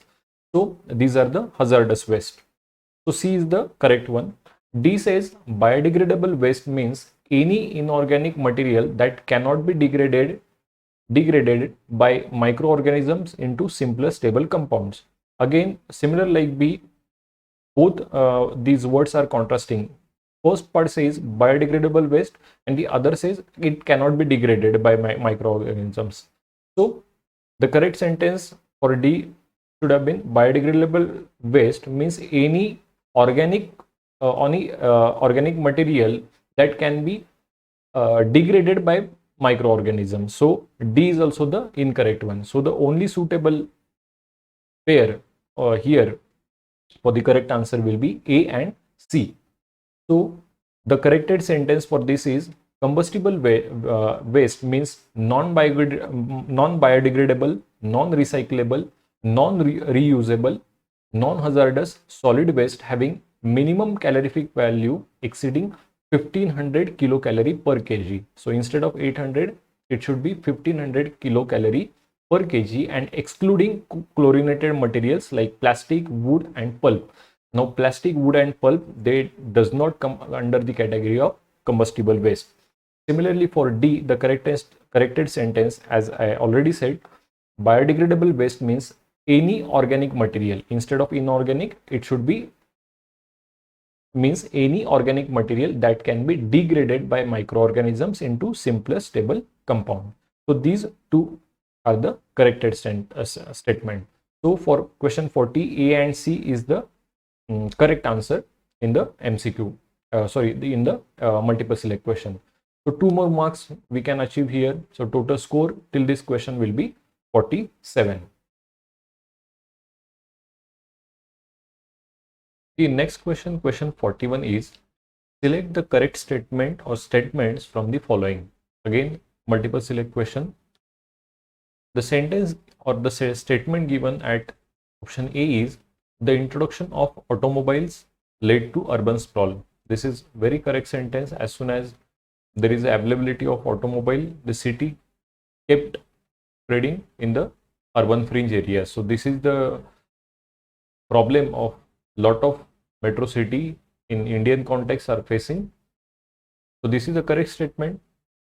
Sentence or statement B is, compact city show relatively higher carbon emission. Now this is the wrong. As the compact city is, the lesser will be the carbon emissions because there will be lesser use of automobiles, lesser use of the lesser emission of carbon will be there. So compact cities show relatively lower carbon emission, not the higher one. So B is the incorrect one. Statement C is, land use and transportation planning are interdependent on each other. Yes, very correct sentence. Both the land use and transportation, both goes hand in hand, both are interdependent on each other. Statement D is addition of transport mode in an urban area does not change accessibility. Very incorrect sentence. As soon as there is a availability of any transport mode, maybe the mass transport mode, suddenly the accessibility of that area will change. People will start preferring living in that area. The property prices will go higher. So addition of transport mode in an urban area changes the accessibility. So statement D is also the incorrect one. So very simple question this was. So the answer will be statement A and C are the correct one. So I think 2-mark question. So as I said, the corrected statement will be compact city, high density and accessibility with fully developed inner city public transport show relatively lower carbon emission as compared to the cities with excessive urban sprawl. And the corrected statement at D will be addition of transport mode in an urban area changes the accessibility. So 2 more marks will get added here. Total score till this question will be 49. The next question is numerical answer type question. Many students, they found numerical answer type question little bit difficult, but again I will say, if you do multiple practice of past year numerical problems, put your own values, then solving the numerical answer type question is very easy. Though you see the numerical answer type question very lengthy, but actually solving this numerical answer type question is very easy if you put the data. If you know what is the formula for related to that question, then solving this numerical answer type question in GATE exam is very easy. Now let's read what is the question. The question says the annual precipitation recorded in a town is 400 mm. Generally the rainfall we measure in millimeter. The rainwater is being collected from the flat roof of a building and then treated to potable standards and stored. Okay. Water loss due to evaporation, transmission and treatment is 40% of the total harvested volume. That means only 60% of the water which is getting collected, we can use it. The next part is the roof area is 500 square meter. There are 3 occupants with average daily water demand as 200 LPCD. LPCD stands for liter per capita per day. So the stored rainwater will be adequate for the household's daily use for how many days? In integer. They are not asking in the fraction.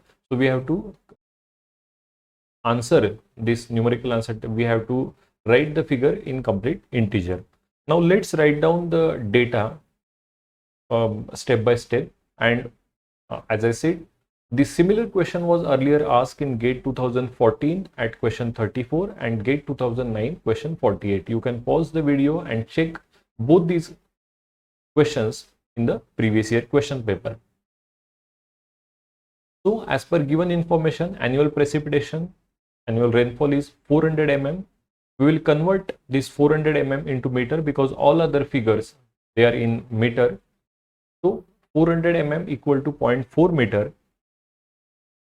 So the rainwater collected or harvested on flat roof with area 500 square meter annually will be simply the multiplication of 500 square meter into the into annual precipitation, which is 0.4 meter.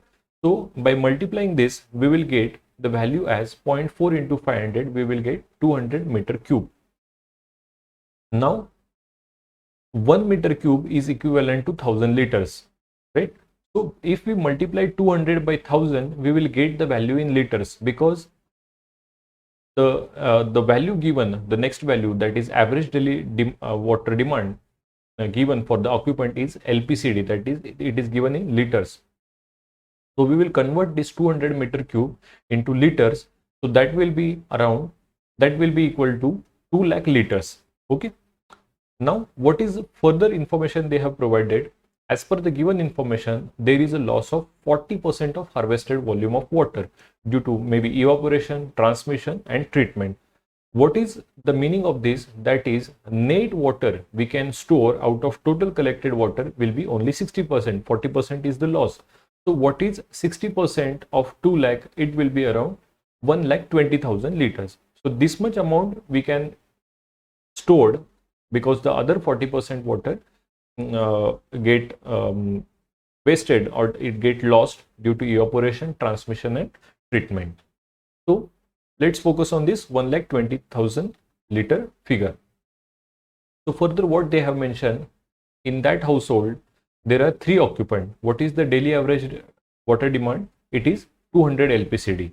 So what will be the total household demand for the for all those 3 people? It will be 200 into 3, that means 600 liters per capita per day. So this 1,20,000 water, if we divide by 600, we will get how many number of days, or how many number of days this water will be sufficient. So simply we will divide 1,20,000 by 600, we will get our final answer, which is 200 days. So for 200 days, this stored rainwater will be sufficient, or will be adequate for these 3 occupants for their daily household need. So this is our final answer. Very easy to solve. Earlier, the references related to the same question were available in 2 papers in GATE 2014 as well as in GATE 2009. So 2 more marks we'll get here. So total score till this question will be 49. The next question, it is also numerical answer type question. Question 45 says a primary school is having 8 classrooms, each having internal dimensions of 15 meter by 10 meter into 4 meter height. Now, whenever this kind of question is there, just simply draw the figure like as given on your screen. Only the internal walls of the classroom are proposed to be painted. Please highlight this, that we have to paint only the internal walls. Assume a deduction of 10% of internal wall area due to doors, windows, etc. 10% of the wall area we have to deduct, because there might be doors, windows, or some openings. The specification suggests 2 coats of paint application. We have to apply 2 coats of the paint. The spreading rate of the selected paint during base coat and finish coat are 4.5 liter per square meter and 2.5 liter per square meter. So if you apply first coat, how much paint will required? 4.5 liters for 1 square meter of paint will be required for first coat, and in second coat 2.5 liter paint will be required for 1 square meter. Okay. So what they are asking, the amount of paint in liters required to complete the entire job will be how much? Now let's write down the values given in the question, and then we will solve the question in a stepwise manner. Now the similar question was asked in GATE 2016 at question 47. You can definitely check, exactly similar question was there in GATE 2016. So as I said, we'll write the information given in the question. So what is the dimension of each classroom they have mentioned? It is 15 meter, which is length, we have assumed. 10 meter is the breadth, and 4 meter they have specifically mentioned the height. So these 2 walls will be of dimension 15 by 4. So 15 into 4 into 2 walls, plus we are calculating just the area of 4 walls of only single classroom. Okay. Plus 10 into 4 into this side wall also. So 10 into 4 into 2. So we have taken the area of all 4 side walls. So this calculation will be 120 plus 80, that is 200 square meter, right? So 200 square meter is the internal wall area of only single classroom. So what they have mentioned, that there is a deduction of 10% of internal wall because of doors and windows. So 10% of 200 will be, if we minus this 10% of 200, we will get the net area available in each classroom for painting job. So that will be 200 minus 10% of 200, it will be 180 square meter. Now, how many such identical classrooms are there? There are total 8 number of classrooms are there. So we have to multiply 180 by 8. We will get the total area available for painting. So which will be 1440 square meter, right? So in the first, we have to apply the base coat for this available area, available internal area for 1440 square meter. So how much paint will be required for the base coat? If we simply multiply 1440 square meter by 4.5 liter per square meter, we'll get the total paint required in liters. So that will be 1440 into 4.5. The figure will be 6480 liters. Please solve this numerical answer type question along with me. Use your scientific calculator as I suggested in the beginning, so that you will better understand the solution. Second, now we are doing the second coat. Now for the second coat, the requirement or the how much paint is required, the unit is 2.5 liter per square meter. Now again we will multiply 1440 square meter with this 2.5. We will get the amount of paint required for the second coat, which will be 1440 into 2.5. It will be 3600 liters. So what will be the total requirement? How much paint will be required? It will be 6480 plus 3600 which will be 10800 liters. So this is the final answer they are expecting. The amount of paint in liters required for the job will be how much? We have to provide it the answer in integer. So 10800 is the final answer for this. There is no range given for this. The exact answer they were expecting in your final answer. So 2 more marks, 49 plus 2, we will get total 51 marks till this question 45. The next question is related to your CPM. The question 46, numerical answer type question, but just some more information is added. The examiner have just tried to make it more tricky. The question, he tried to make the question more tricky this time. He has added some information in the question. So what is the question? A construction project consists of 4 activities. The quantity of work, manpower requirement, and the productivity of the activities are listed in the table below.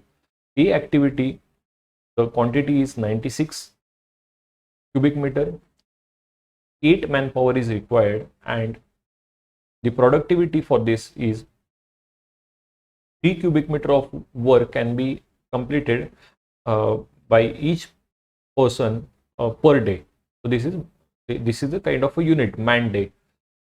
The activity C is the immediate successor activity for activity A. Similarly, C and D are the immediate successor activity for activity B. Similarly, they have mentioned the quantity of work for each activity, the manpower, the productivity, and their immediate successor activity in this table. Now, what they are asking, the interrelationship between the activities are also mentioned in the table. The construction project will start on January 29th. They are saying the construction, this is the given figures are showing the activities related to the construction project, and the project is going to start on 29th of January.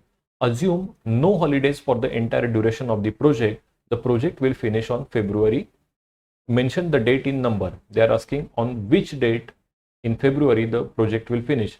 Now read this sentence carefully. Assume no holidays for the entire duration of the project. That means in how much least time we can finish the entire project. That means we have to calculate the crash time for this entire table or for this entire project. We have to calculate the crash time. For that we have to calculate which is the crash path for this. So step by step we will find out the answer for this. So again, similar like the previous question, The similar question was earlier asked in GATE 2021, question 52. Maybe some kind of portion is added here, or some kind of portion is newly added in this question 46 of 23. But more or less similar question was also there in GATE 2021 at question 52. So do check this question 52 in GATE 2021. So there are 3 steps. I will explain it in the stepwise manner. The first step is we need to find out the man day of each activity by dividing this quantity of work. We have to divide the quantity of work by productivity. So we will get the man day, right? In the second step, we have to find out what is the duration. If we again, how we will get? We will divide by dividing the figure, the man day, with the manpower. So we will get what is the kind of duration is required. Right now they have not directly mentioned the duration. This up to this step we have to, for these 2 steps we have to do, and then we have to find out what is the duration for each activity.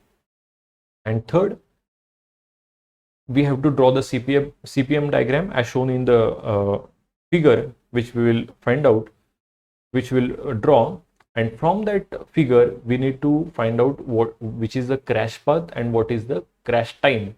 So that means, assuming no holidays, we can calculate on which day, on how much time is required to finish the project without dealing or without having any impact on the financial side. So we will write as given in the table. We will write activity, then quantity. As I mentioned, this productivity we will find by dividing this quantity by the productivity by the man day. The productivity we will write as it is, and the man day we will get by dividing quantity with this productivity. Similarly, the manpower is mentioned as it is. So if we divide man day by manpower, we will get the duration, and then we have the immediate successor activity, which is as mentioned in the table. So we will write down the values as it is: A, B, C, D. These are 4 activities: 96, 252, 275, 126. These are the figure for the respective activity. The quantity of work. Productivity, they have mentioned 3, 4, 5 and 3 respectively for activity A, B, C and D. Now if we divide this quantity 96 with the productivity, for which the unit is cubic meter per day. So cubic meter, if we divide cubic meter divided by man day, then the unit will be cubic meter will get cancelled. This will be the productivity, the man day. We will get the man day here for the 4th column. So 96 divided by 3, we will get 32. Similarly, 252 divided by 4, we will get 63. 275 by 5, we will get 55. 126 divided by 3, we will get 42. Now these are the man days. Now already we have 8 manpower for activity B, 7 manpower for B, 5 manpower for C and 6 manpower for D. So 32 divided by 8, if we do this for all 4 activities, we will get the duration for each activity. So 32 divided by 8, so that means 4 days are required to finish activity A. Similarly, 9 days for B, 11 days for C and 7 days for D. Now immediate successor activity for each activity, it is as mentioned in the given information. So from this we will draw the immediate successor activity. For A is C, for B it is C and D. For B the immediate successor is C and D. So that means from A to B we can draw dummy activity with 0 duration. So from this we can analyze that. So there was no space available. So the crash path of this project is A, B and D, wherein the duration is 4 plus 9 will be 13 plus 7 will be 20. So that means the crash time for this project is 20 days. So what is the meaning that this project can be finished if it is started on day 1, on 20th day we can finish the project without taking any holiday. So here, read the question carefully. What they are saying, the construction project will start on January 29th. So it is started on 29th, 30th and 31st. 3 days for the January and plus 17 days of February. So total 17 plus 3, 20 days are required. So that means if it is started on 29th January, it will finish on its 20th day. That means, as I said, it will finish on 17th February if we are not taking any holiday. Now the additional information, if suppose they have asked that how many holidays you can take to finish this project without having any financial impact.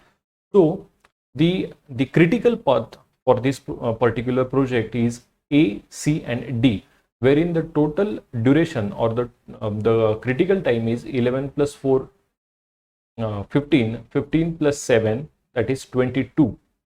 So the critical time of the project is 22 days.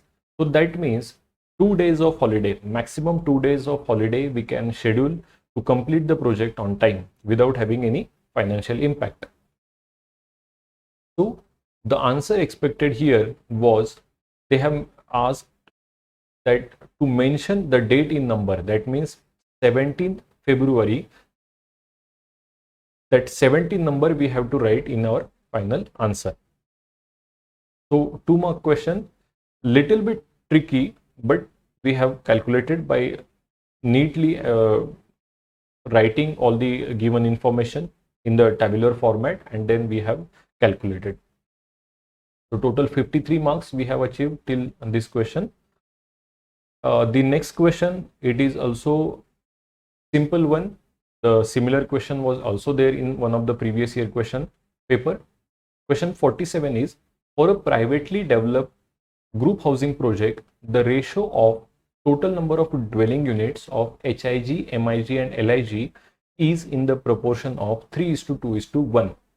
The proposed average size of HIG, MIG and LIG units in square meter are 100, 60 and 30 respectively.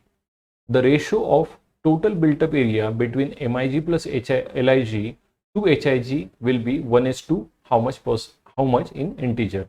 Now very easy to solve in this type of question. Similar question is already available in GATE 2016 at question 51.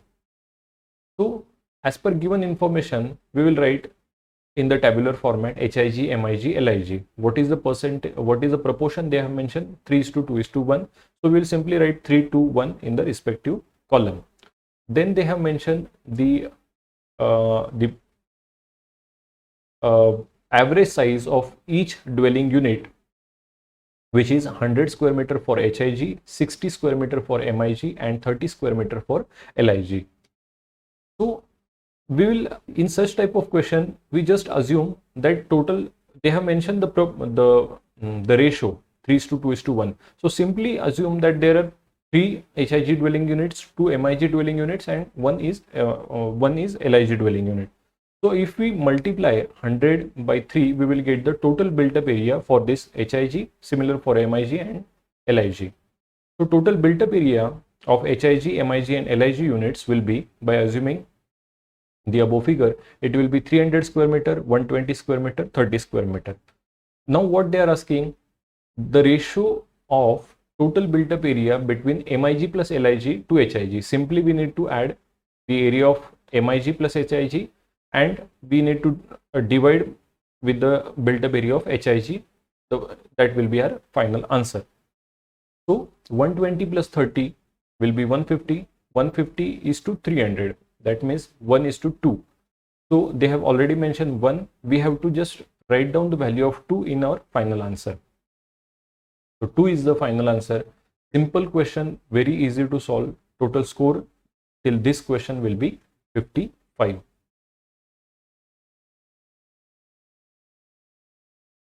The next question, question 48, is the surface development of a 3-dimensional object is shown in the adjacent figure. This figure was mentioned in your question paper. The dotted lines, these dotted lines indicate the folds. The dimension given in the figure are in centimeter. These figures, the units, these are in centimeter. the volume of three-dimensional object in cubic meter is how much? Now we have to imagine that this is like kind of a paper in this shape. These dotted lines show the folds. We have to imagine how this three-dimensional object will look like when it is actually gets folded on this dotted line. So for that, in order to simplify, they have already mentioned the points. For example, this C point will overlap on this C, this D will overlap here, this E point will overlap here. So that means there will be one single point, E point will be here. Then F is there. Then this A and A, that means these 2 points will coincide with each other, and similar it goes on. So this question was totally depend on how you can imagine, how you can apply your imagination for this particular type of 3D object. So if you can imagine the axonometric view of this three-dimensional object after folding on this dotted line, it will look like this, okay, with one side equal to 3 centimeter, whereas this portion, along this line A and B, it will look like one triangular prism has been cut out from one cube. So from the figure we can conclude that the final three-dimensional object is the result of, as I said, subtraction of one triangular prism from the cube. So we need to just find out the volume of a cube and this triangular prism. If we divide if we subtract the value of the volume of the triangular prism from the volume of cube, we will get the volume of this three-dimensional object, which is desired in your answer. So the volume of the object, which can be calculated by these 2 steps. So first we will calculate the volume of cube. So 3 centimeter is the side of the cube. So volume of cube will be 3 cube, which will be 27 cubic meter. To calculate the volume of triangular prism, we will assume this triangle, and then we'll take this height, which is equal to 3 centimeter. So simply it will be multiplication of area of this triangle into this height. So it will be half into base into height. That means half into base is 1, height is also 1, into the total height of this triangular prism, which is 3. So by this multiplication, the volume of triangular prism will be 1.5 cubic meter. So if we subtract the value 1.5 from 27, we'll get your final answer, that is the volume of three-dimensional object, which will be equal to 25.5 cubic meter. So the final answer, the expected answer, it was exactly, we have to write as 25.5 cubic meter. So this entire question was totally based on your imagination. 2-mark question this was. So total score till this question will be 57. The next question, it is also numerical answer type question. Some data is given and we need to find out the final answer. So what is the data given? Question in 49. A residential housing project is designed in a plot measuring 1 hectare. The car parking area is equally distributed between the ground floor and the basement. Considering the data given below, the number of cars which can be accommodated in the basement will be how much in integer. Now what data they have provided? They have provided the FAR, which is 2. The car parking is exempted from built up area for FAR calculation. They have already mentioned this condition, that car parking is not considered in the built up area. One car parking to be given for each 100 square meter of built up area. Then area required for accommodating each car in ground floor is 15 square meter, whereas area required for accommodating each car in basement will be 25 square meter. And we have to find out what will be the total number of cars we can accommodate in the basement. So again, The similar question is there in GATE 2014 question 30. You can pause the video, check this particular question 30 in GATE 2014. Those who have solved this, the earlier previous year question by putting their own values, then I think answering or solving this question 49 in 2023 was very easy. So as per given information, plot area they have mentioned 1 hectare. We have done the conversion multiple times in previous year question. 1 hectare equal to 10,000 square meter. This must be by heart to you.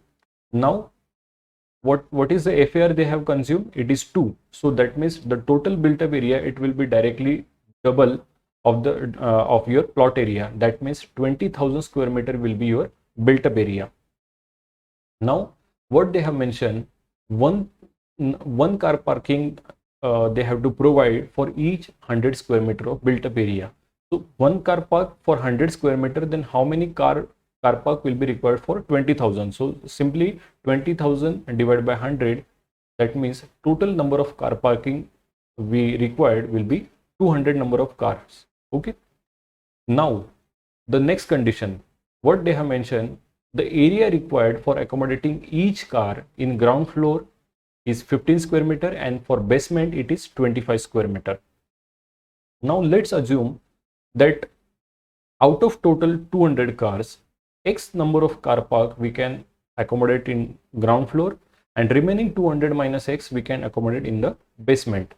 So what is the area required for the ground floor is 15 square meter for each car parking. That means for X number of car park we will require 15x area. Similarly, for 200 minus X, the area required will be 200 minus X into 25, which I have mentioned in this here. But again, they have mentioned that in the beginning of the equation that the car parking area is equally distributed between the ground floor and the basement. That means your 15x area will be equal to 200 minus X into 25. So if you solve this, you will get the value of X. That will be 125. So that this 125 is not your final answer, because X is the number of car park we have assumed on the ground floor and not for the basement. So 125 car we can accommodate on the ground floor. So how much car we can accommodate in basement? So that will be 200 minus 125. That means 75 car we can accommodate in the basement parking. So 75, this 75 number is your final answer desired for this question 49. So 75 is the final answer as per the final answer key. 2 more marks we can achieve here. So total score till this question will be 59. Okay, so till this question we have covered the general aptitude section and the first common and compulsory part A till this 49 question. Now next question onwards we are going to solve the first optional section, which is part B1 containing the architecture related question. So question 52 in part B1 is, as per IS 4954-1964, the acceptable noise level in decibel for urban residential area is which of the following? Given option are 35-45, 65-75, 20-30 and D is 15-25. Now the data related to this question was available in one of the previous video lectures.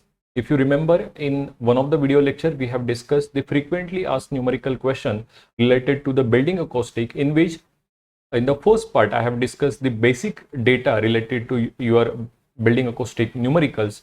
In that I have mentioned that the ideal hearing sound pressure level is considered as 40 to 55 dB. The sound pressure level beyond 75 is considered as noisy. Now if you look at the options given, the option B, which is 65 to 75, that means it is definitely beyond the hearing condition and it is considered as noisy. So 65-75 will not be considered as an acceptable noise level. Similarly, 20-30 and 15-25, these are too low sound pressure level. And as I said, the ideal sound pressure hearing level, the ideal noise level, sound pressure level considered, it is in between the range of 40 to 55. So the only correct answer here will be option A, that is 35 to 45. Now the data related to this question was also available in two earlier year question paper, which were they in GATE 2005 at question 33 as well as in ISRO 2015 at question 66. We have discussed the related data. So in 2005 this table was available to you, wherein we have discussed that in apartment, hotel or homes, the ideal noise level or the acceptable noise level is in between 35 to 40 range. So here the correct pair or the correct option will be option A for 1 mark question. So till the last 49 question we have achieved 59 mark if I am not wrong. So 1 mark will get added here. So total score till this 52nd question will be 60. The next question, again these match the pair type of question will give you lot of chance to keep adding marks in your final score, because these are easy question. Just you need to focus on 1 or 2 pairs which have the references in earlier year question paper. So similar logic we have applied, or similar practice we have done for the part A question. Let's see what is the question in this part B1. So question 57 to 65, they carry 2 mark each. As I discussed earlier, negative marking of 2/3 in case of wrong answer. So total marks for this for question 57 to 65 will be 18 marks. So first question is, match the building in group 1 with their architectural feature in group 2. In group 1 they have mentioned Erection, Athens, Q, Temple of Karnak near Luxor, R, Hagia Sophia, Istanbul, and S, Pantheon, Rome. Now the question related to all these buildings mentioned in group 1 was earlier asked in previous year question papers. Now let's focus on the building mentioned at P, that is Erection, Athens. Now why I kept on saying that please refer the earlier year question paper, or why even the video lectures which we are discussing on this channel are important. If you remember in the last part when we have discussed the GATE 2022 question paper, we have discussed this the building, the Erection Athens Erection temple, which is part of Acropolis. In that we have discussed that this caryatid, which are the female figures used in this temple as which replicate the, or which are used as a column for this Erection temple. So the first pair here we can select is P2. Okay, so this question, the related question was asked in GATE 2014 at question 43. Please pause this video, you can check this question 43 of GATE 2014 as well as GATE 2003 question 39. So we'll ask the computer to just delete the options which does not contain P2 as the option. So B and C, these are definitely the incorrect options. A and D is showing P2 as the correct pair. Now again in A and D, S5 is the common one. So we have to focus on Q and R. Okay. So the question related to Temple of Karnak was also earlier asked for 3 times. It was asked previously in GATE 2022 at question 53, in GATE 2009 at question 43, 2006 at question 60. So the feature, the architectural feature for this Temple of Karnak is the hypostyle hall. So Q1 is the correct pair. So you can check in option D, they have mentioned Q3 as the pair. So that means D is also the incorrect one. So the only correct option here will be option A. Now the question related to Hagia Sophia, Istanbul, wherein which is a example of Byzantine architecture, was also asked many times, as you can see on your screen. So in that structure in that building, they have first used the pendentive, wherein they have constructed the circular dome on a square base. So the question related to this building was also asked. So again, R3, this can also be the first pair from which you can start selecting the correct answer. So again, the question related to the building mentioned at S was also asked several times. So I think this was the very easy question for 2 marks. So 2 more marks we can achieve here. So total score till this question will be 62. The next question, again the match the pair kind of question. Match the architects in group 1 with their key architectural ideas in group 2. In group 1 they have mentioned Mies van der Rohe, Q is Kishore Kurokawa, D Richard Rogers, and S Louis I. Kahn. In group 2 they have mentioned their architectural ideas or the concepts. Now the question related to architect Kishore Kurokawa and his architectural idea of metabolism, it was asked earlier in GATE 2012 at question 42. So what was his concept? Metabolism was the concept this architect has proposed. So the first pair which we can fix here is Q with 5. So we can totally ignore the option which does not contain Q5 as the pair. So B and C are the incorrect one. So the deciding pair will be P and S. Okay. So because R1 is the common in both the options A and D, R1 is the common. So let's focus on P and S. Now what is mentioned for this particular P? If we talk about the architect mentioned in at P, option D says P matches with 4, that is Mies van der, they are matching with 4, that is a concept of Dymaxion. But the question related to this Dymaxion concept was earlier asked in GATE 2010 at question 36. So this concept is not given by Mies van der, it is given by Buckminster Fuller. So again, P4 is not the correct pair. So P4 is definitely the incorrect one. So only the suitable option here will be option A, which shows all the pair as the correct one. So again, the similar technique we have applied here. So total score till this question 58 will be 64. The next match the pair question, it is match the pump types in group 1 with their key components in group 2. In group 1 they have mentioned the centrifugal pump, reciprocating pump, rotary pump, and impulse pump. Now this is something the related information was available in ISRO 2018 at question 45, where we have discussed few of these pump types. So let's focus on first P, centrifugal pump. For the centrifugal action, we need the impeller. Impeller helps to rotate the fan in the centrifugal pump. So P2 is the first correct pair for this this question. Next is the reciprocating pump. Reciprocating pumps need or they use the piston rod, wherein the piston rod is connected to the motor and which continuously help to help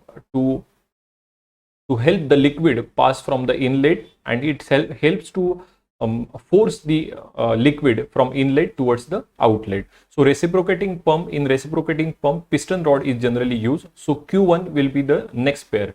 So I think option A, P2 and Q1, the only option which contains P2 and Q1 is option A. So I think these two pairs are sufficient enough to decide our final answer. Let's say for a rotary pump also, for the rotating action in rotary pumps, the gears are used where two gears are attached to each other, and the movement of gears will help to suck the water from the inlet and then pass it to the outlet. So R3 is the again the correct one, and S in impulse pump, the hydraulic ram is used. So this the correct answer here for this 59 question will be option A. So total score till this question will be 66. The next match the pair question is question 60. Match the geometric forms in group 1 with the buildings in group 2. In group 1 they have mentioned hyperboloid, geodesic dome, digrid structure, umbrella structure. If you carefully see the building mentioned in group 2, the question related to the building mentioned at 3, that is the biomes at the Eden project in UK, was earlier asked in GATE 2017 at question 38. Please open this question. You will see the similar question was earlier asked in this particular question paper.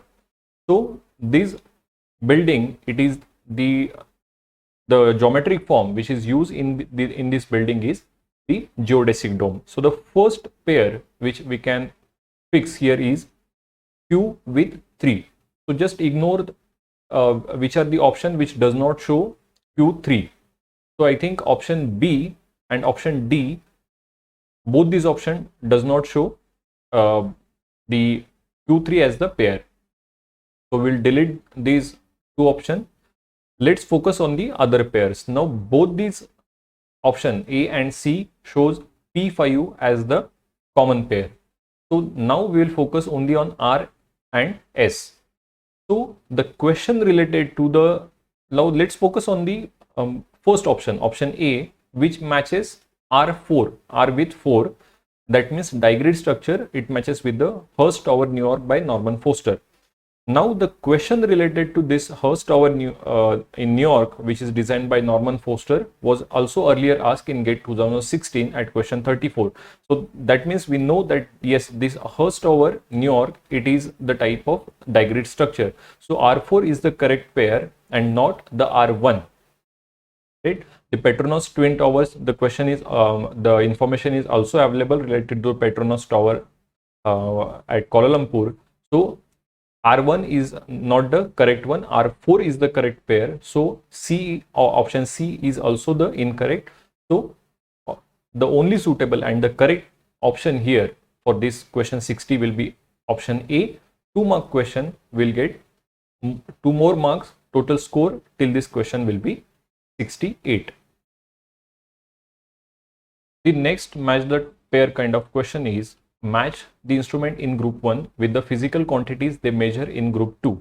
In group 1 they have mentioned gonio-photometer, spiral heliometer, spectrophotometer and forward looking infrared camera. In group 2 they have mentioned the physical quantities these instruments are measuring.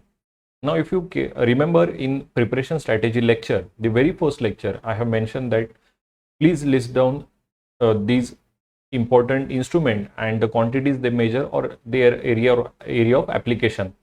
Now even if you don't prepare your own notes, in set 2 you will get this ready-made list under the instrument and their use title. So if you carefully observe in group 1, the information related to the instrument mentioned at Q, that is spiral heliometer, was earlier asked, or the information was available at question 7 in ISRO 2017. Also, the related information is available in set 2 at section 3.3.2 factors affecting climate. So this spiral heliometer, it is used to measure the direct solar irradiance. So the first pair about which we have some information from the previous year question paper as well as it was available in your set 2.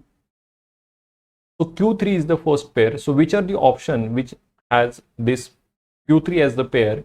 I think it is option B and option C only. Both A and D, both the option does not contain this this pair Q as 3. So we will ignore this incorrect one. Now let's focus on the other pair. Now in both the option B and C, P2 is the common one. So we don't need to focus on P2. Now let's see the instrument mentioned at R and S, spectrophotometer, and S is forward looking infrared camera. Now what is the use mentioned in B, that is R1. Spectrophotometer, it use the electromagnetic energy at specific wavelengths of light. Now, spectrophotometer itself, in the name of the instrument, there is a use of spectrum which is related to the electromagnetic energy. So the use, even if you are not aware about this instrument and its use, this R1, it's somewhat looking sensible pair. Let's see what is the pair they have mentioned for S. Forward looking infrared camera, they have matched in option B with 4, that is temperature.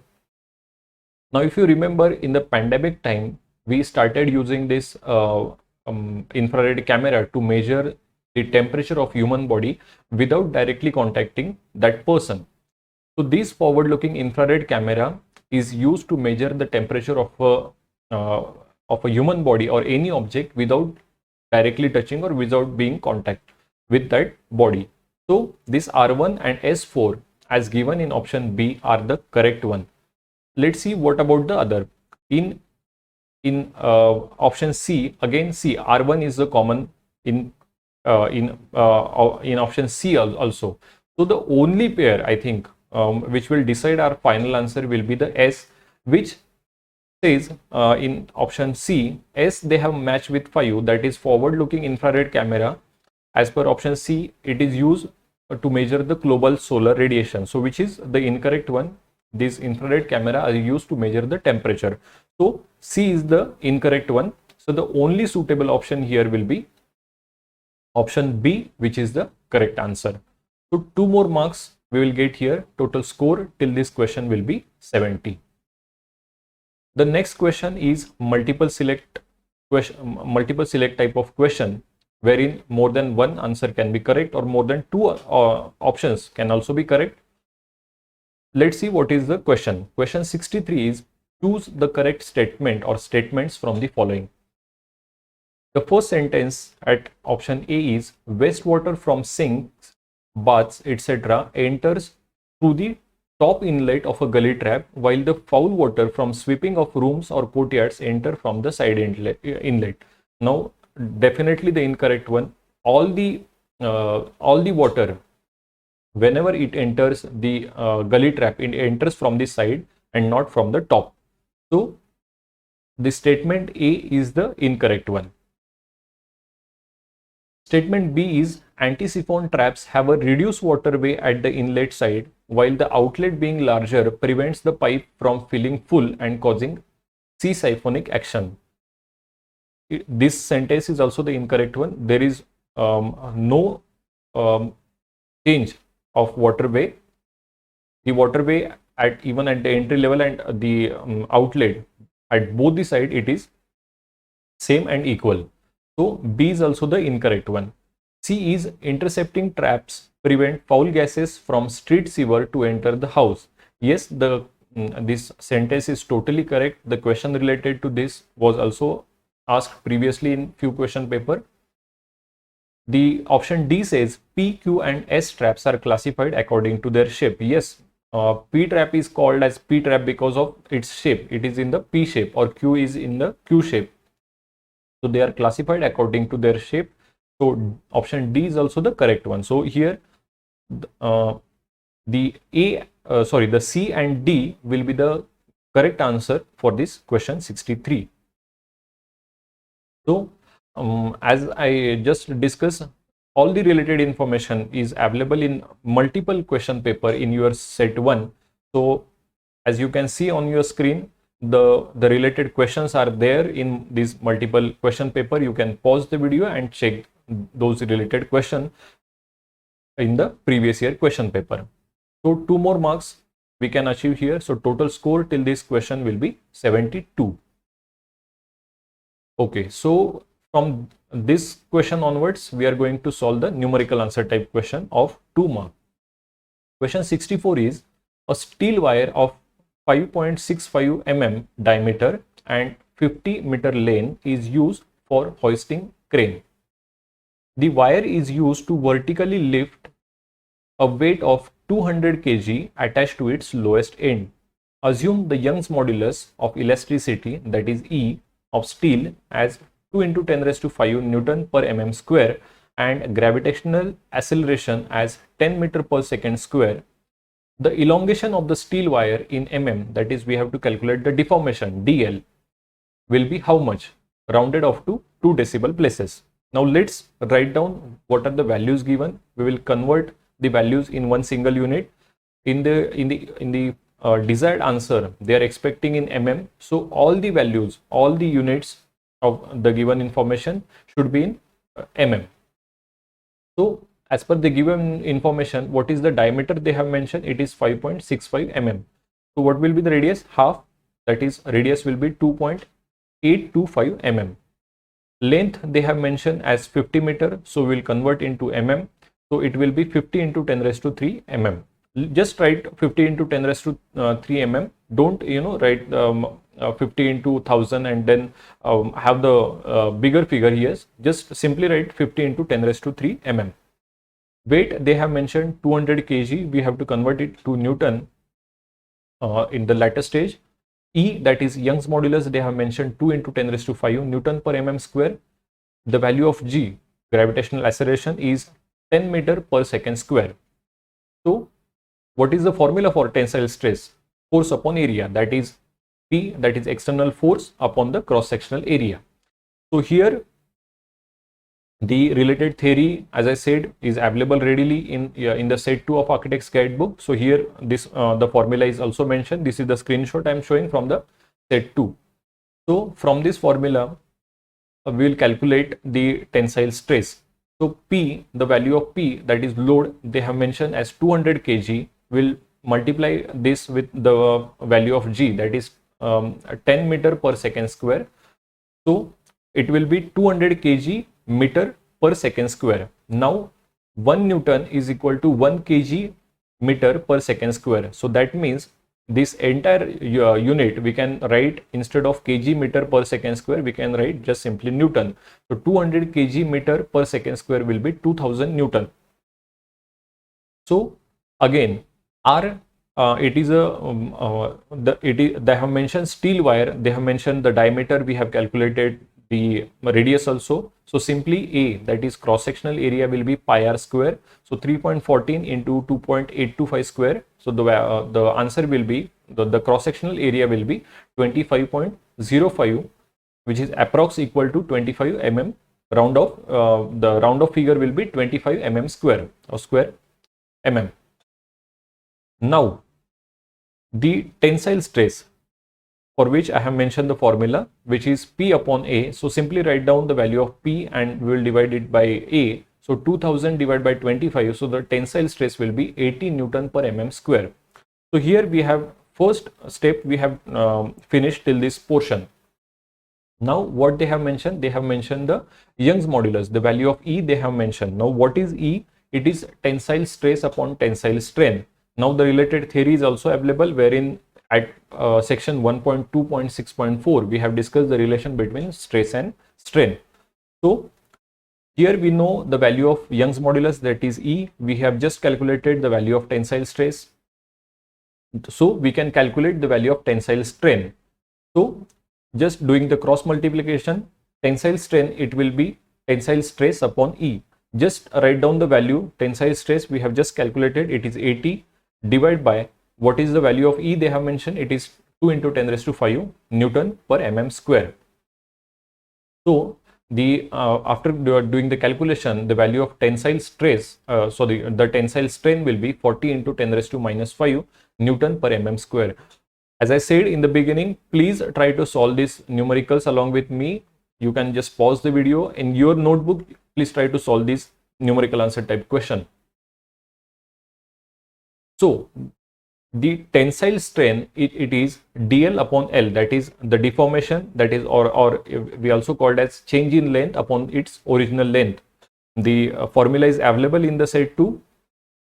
So here we need to calculate dl for our final answer, the elongation of the steel wire, that is change in length we have to calculate. We know the tensile strain, we know its original length, so we need to find out the dl. So doing the cross multiplication, what will be the dl? Dl will be tensile strain into original length. That means the tensile strain we have just calculated, it is 40 into 10 raised to minus 5 into the original length is 50 into 10 raised to 3 So why I said don't write the entire figure just while doing the unit conversion. Here we have just mentioned 50 into 10 raised to 3 because it is easy to do the multiplication in your later stage. So the calculation for this will be 2000 into 10 raised to minus 2 mm. So simply these two 0 will be out because it's 10 raised to minus 2. So the final value will be 20 mm. So this is the final answer for this question. That is 20 mm will be the elongation of the steel wire. So as per the final answer key, the range of the answer they have mentioned, it is between 19.75 to 20.15. So our answer, the 20 is in between this range, will get full marks. So 2-mark question this was. So total score till this numerical answer type question 64 will be 74. I think this is the 65 is the last question from this common, not common, first optional section part B1 we are going to discuss. Question 65 is a simply supported RCC beam of span 4 meter is supporting a brick wall over its entire span. This figure also they have mentioned in your question paper. The brick wall is 250 mm thick and 2 meter high. The height they have mentioned of the brick wall, which is 2 meter. The thickness is 250 mm. The RCC beam on which the brick wall is there, this RCC beam has a depth of 600 mm and width of 250 mm. That means width of beam as well as the brick wall both is 250 mm.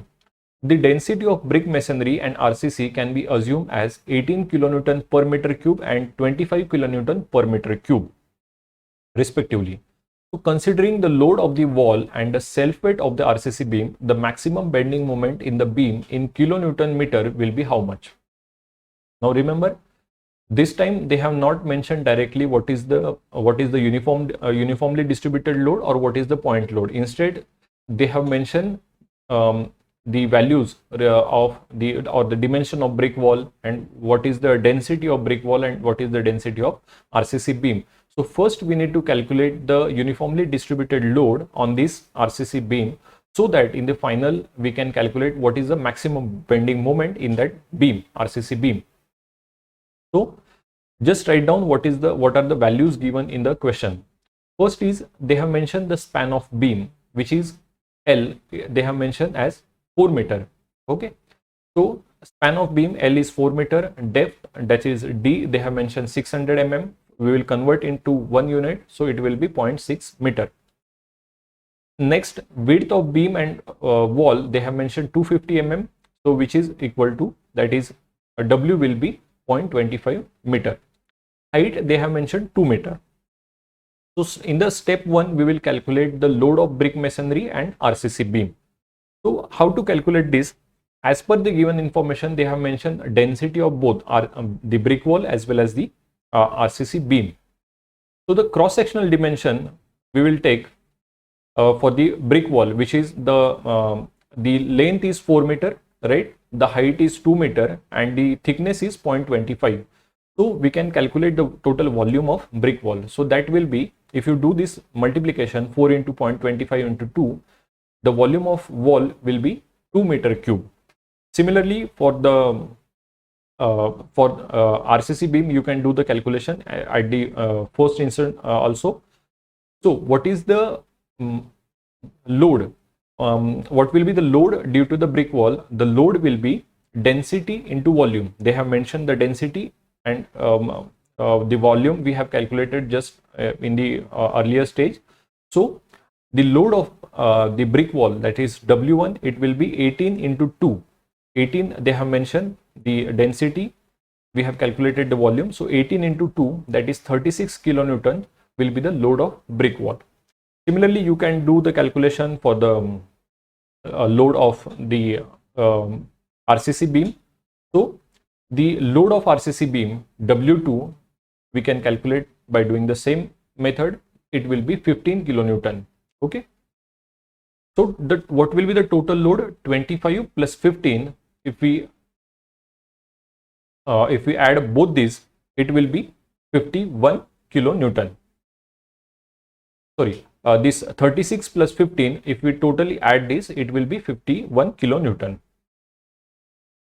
Now in the step 2, we have to calculate the uniformly distributed load on the beam due to both the brick wall as well as the self weight of the beam. So how we will calculate the total value of W we have just find out. We just got it is 51 kilonewton. That means W is known to us. L, they have already mentioned the length of the beam, which is 4. So the UDL on the beam, the formula is W by L. So it will be 51 divided by 4. So the value will be 12.75 kilonewton per meter. Now in the last stage or step 3, we will calculate the maximum bending moment. So what is the formula to calculate the maximum bending moment for simply supported beam carrying the uniformly distributed load? It is WL square by 8. So simply put the value of W now, the value of W will be 12.75, not 51. Okay, UDL we have just calculated, it is 12.75 into L will be 4. That means 12.75 into 4 square divided by 8. So in final calculation, we will get the maximum bending moment value as 25.5 kilonewton meter. So this is the final answer. As per the final answer key, they have mentioned the range in between 25.4 to 25.6. Our answer is in between this range. We will get full 2 marks. So 2 more marks will get added. Total score till this 65 question. Question 65 will be 76. Now remember in the beginning I said the highest score the candidate has achieved in this paper of GATE 2023 is 75.67. So we have just crossed this highest score by simply solving only those questions which were having the references in earlier year question paper, or the readily data is available to you in the set 2 of Architect's Guidebook. Now many of you will say, what about the other question?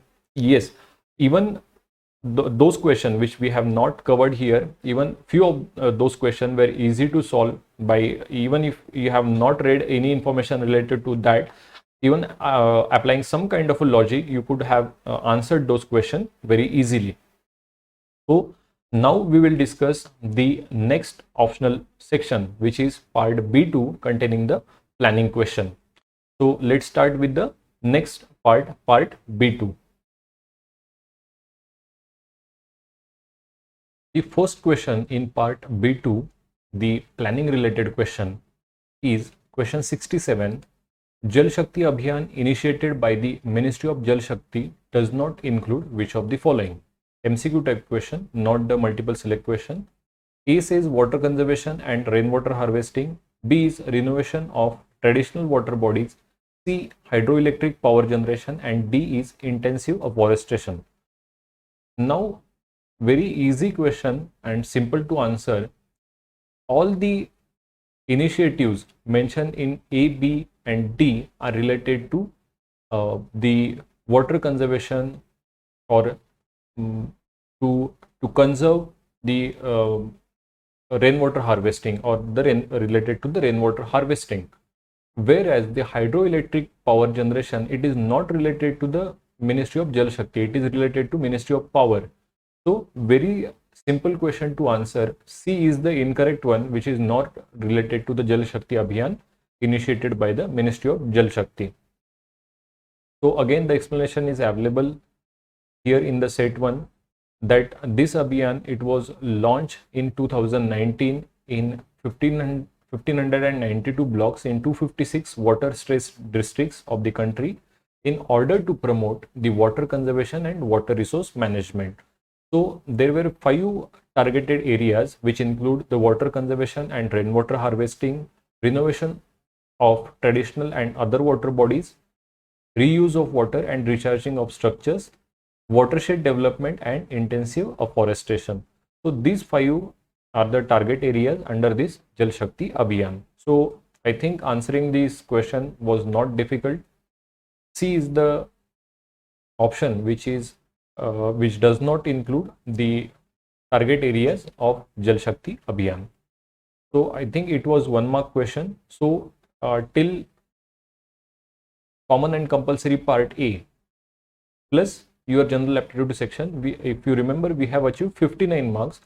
So if the candidate has selected the general aptitude, which is compulsory, common and compulsory, then your part A, again common and compulsory, and now if he has started with part B2, that is planning related question, total mark till this question will be 60 marks.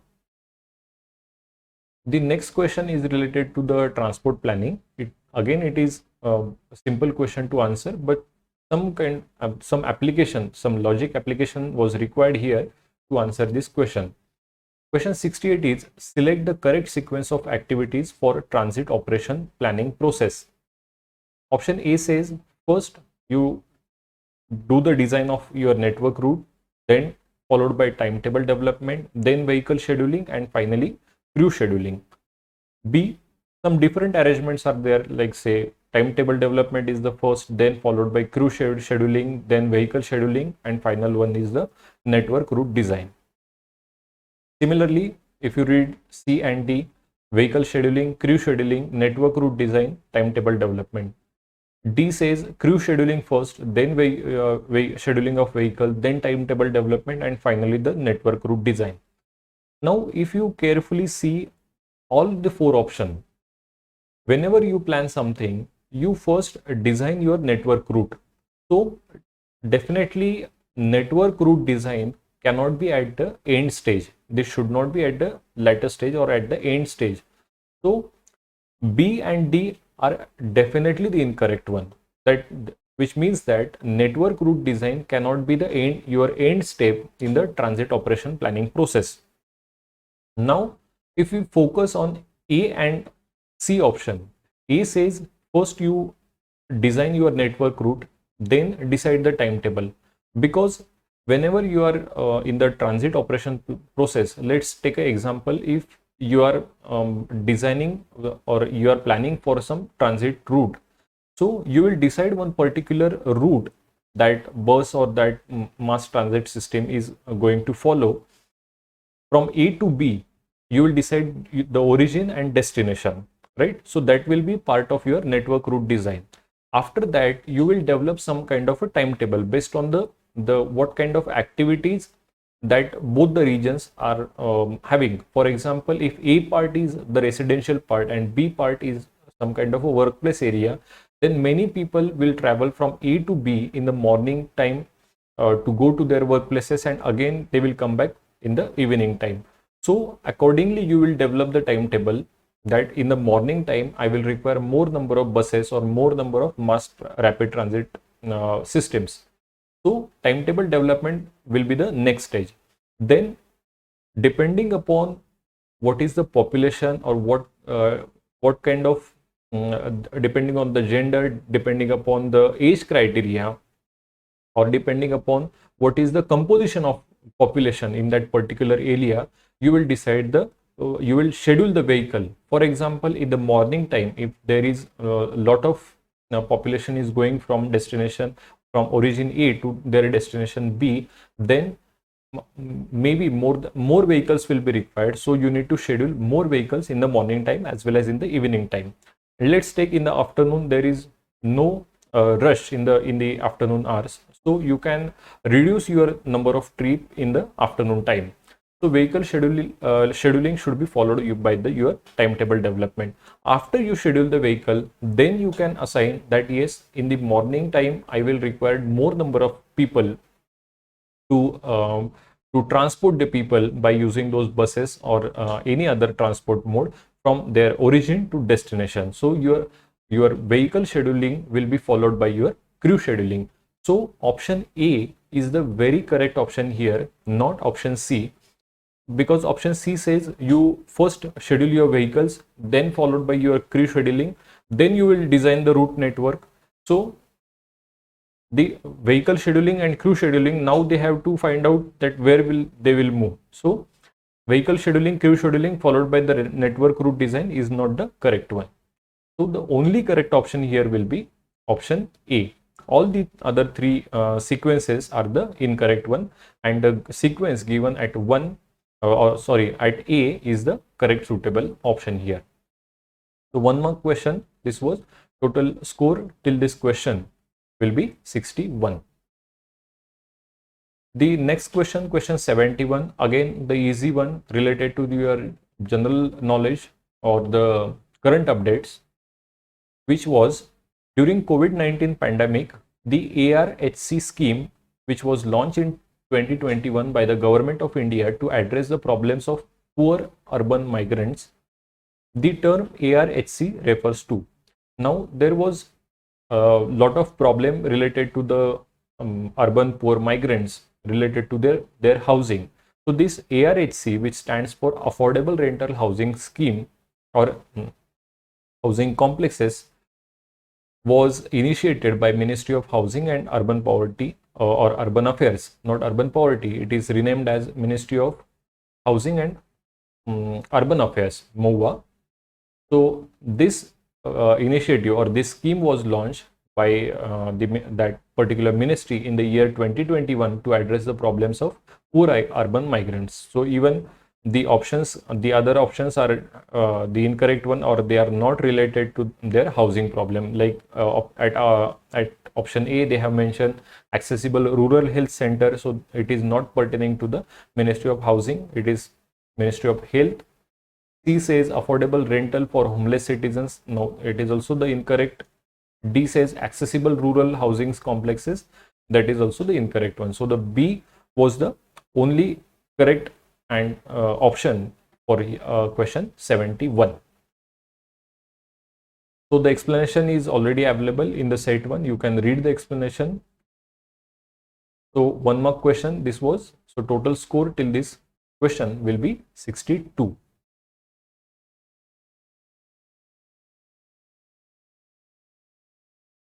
The next question, question 72, is choose the non-probability sampling method where the sample is taken from a group of people easy to contact or reach. Please underline this, easy to contact or reach, and the highlight or underline the word non-probability sampling method.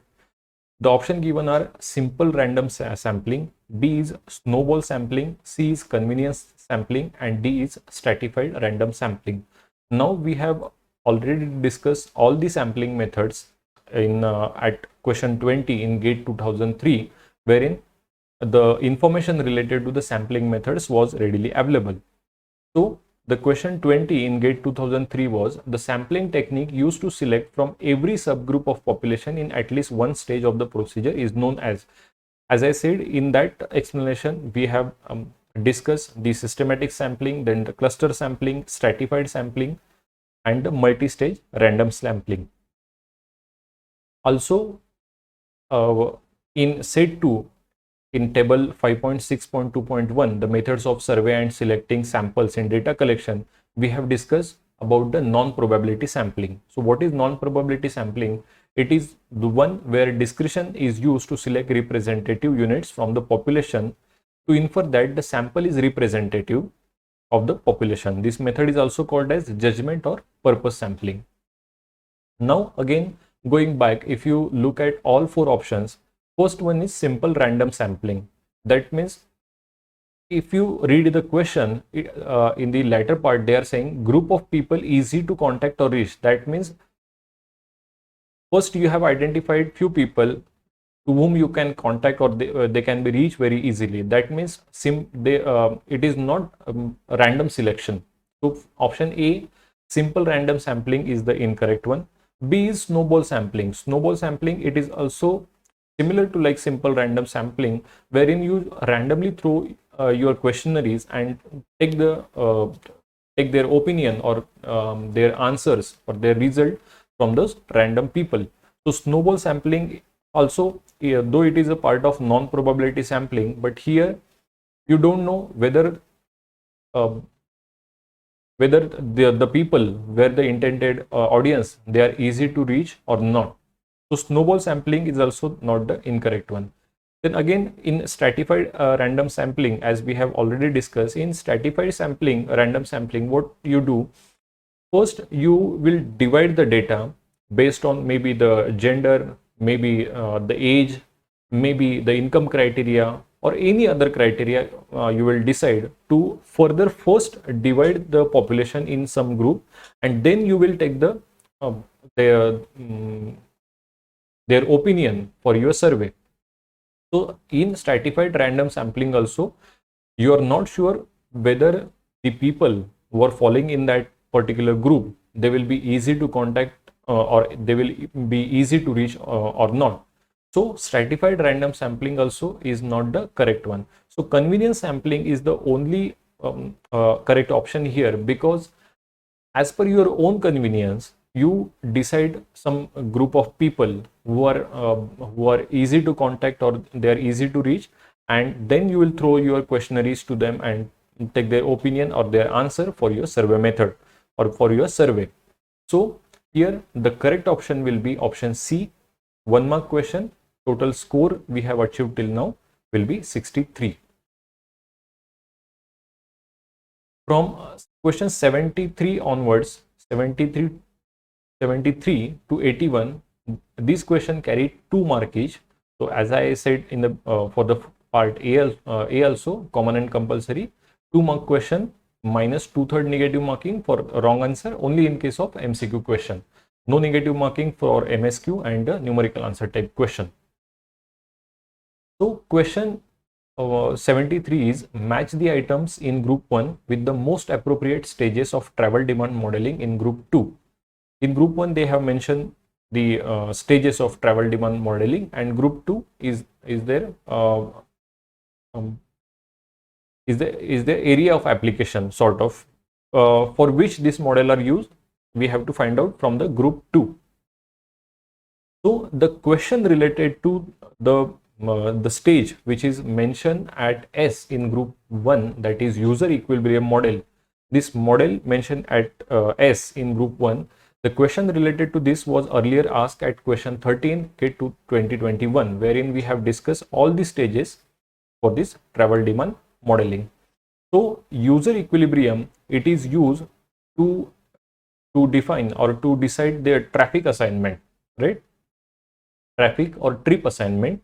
So S1 is the first correct pair.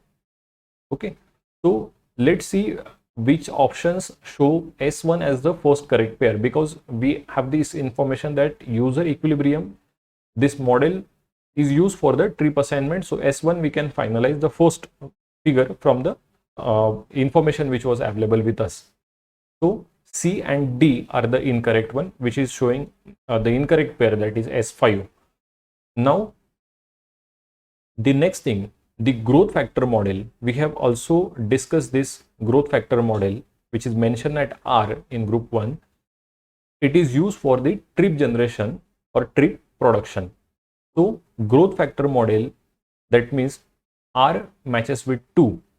Okay, so now first we have matched S1 and now R with 2, because we know this growth factor model is used for the trip production. So R2 is the next figure. Now if you compare option A and B, I think one can decide that from these both pairs that option A is the correct one. So A is the correct final option for this. Total score we have achieved till this question 73rd will be 65.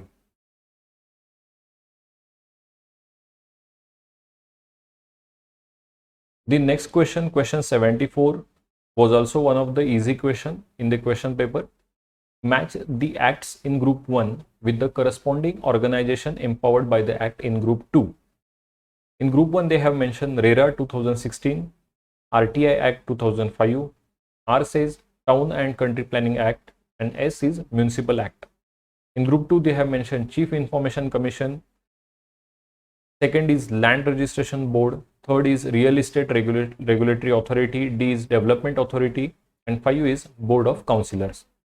Now I think two pairs, selecting two pairs from the or matching two pairs from group 1 and 2 are the easy one. First one is RERA, which stands for Real Estate Regulatory Authority. So RERA 2016, P matches with 3. So option C and D are showing P3. So P4, option A and B are the incorrect one. And now RTI Act, wherein the Chief Information Commission is the supreme body. So RTI Act, that is Q, it matches with 1. So both C and D option have these two common pairs, P3 and Q1. So R and S will be the deciding pair. Now the Town and Country Planning Act, if we focus on the R in option C, it matches with 4, that is Town and Country Planning Act, which empowers the development authority. Whereas D option says R5, that means Town and Country Planning Act, it empowered the Board of Councillors. So there is no relation between Town and Country Planning Act and the Board of Councillors. In fact, the Board of Councillors, they are related to the Municipal Act. That means S5 is the correct one, not R5.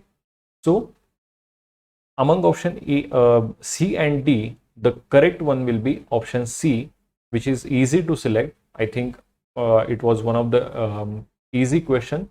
Again, the information related to the Town and Country Planning Act as well as Municipal Act was also available in one of previous year question paper.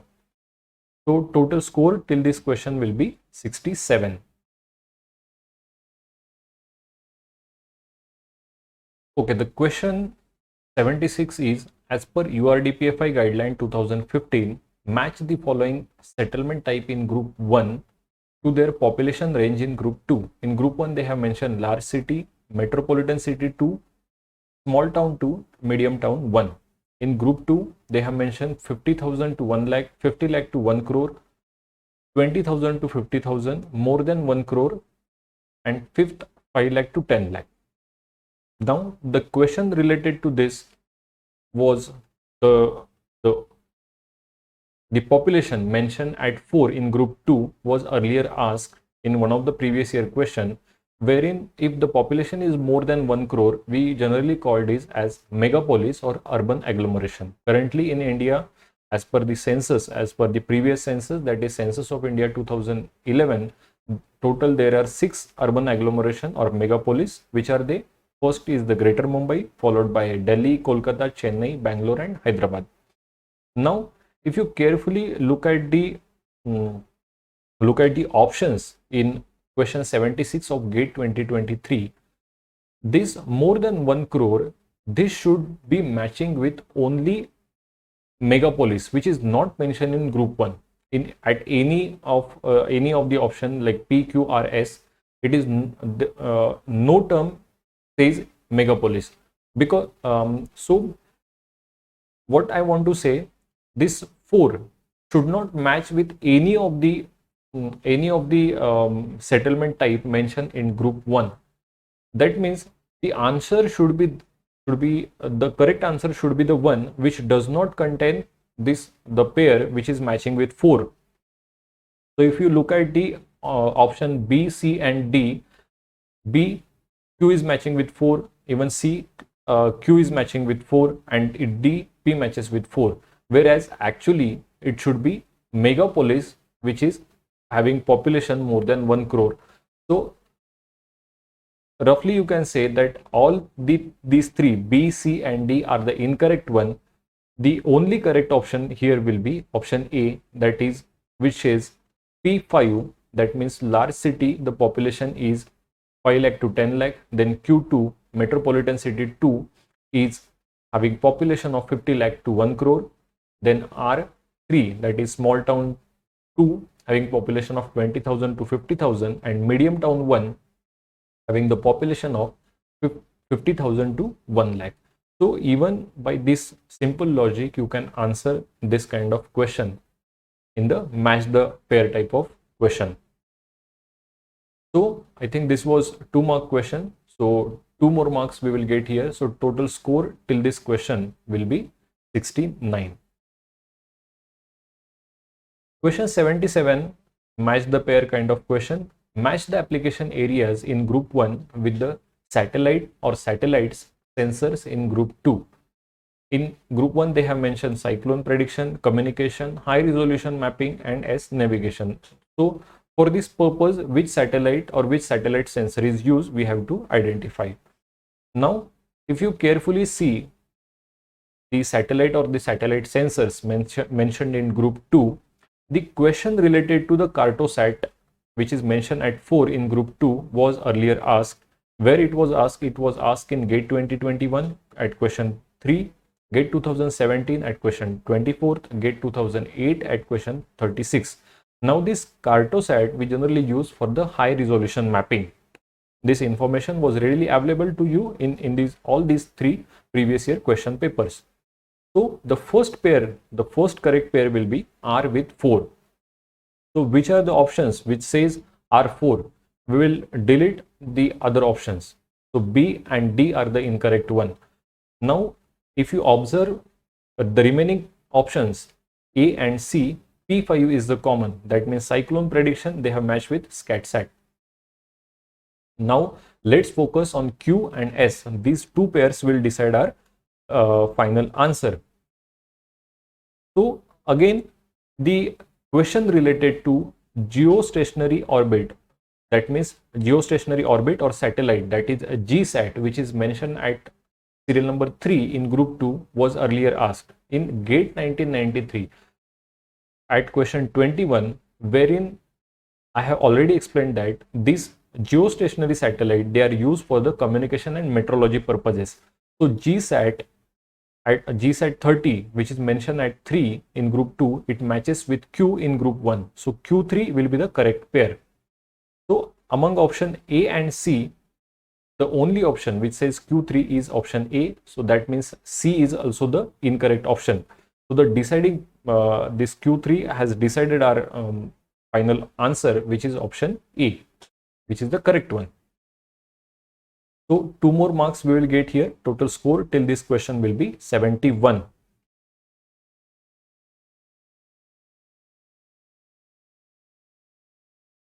The next question, question 78, is multiple select question. The question is, select the institution or institutions that are mandated as per the 73rd Constitutional Amendment Act 1992 of India. The related question to this 73rd and 74th Constitutional Amendment Act was earlier asked multiple times. It was asked in GATE 2020. Please refer this question 7. Do check question 8 of 2014, question 6 of GATE 2009, question 50 of GATE 2008 and question 22 of GATE 2005. The related question related to this 73rd and 74th Constitutional Amendment Act was earlier asked so many times.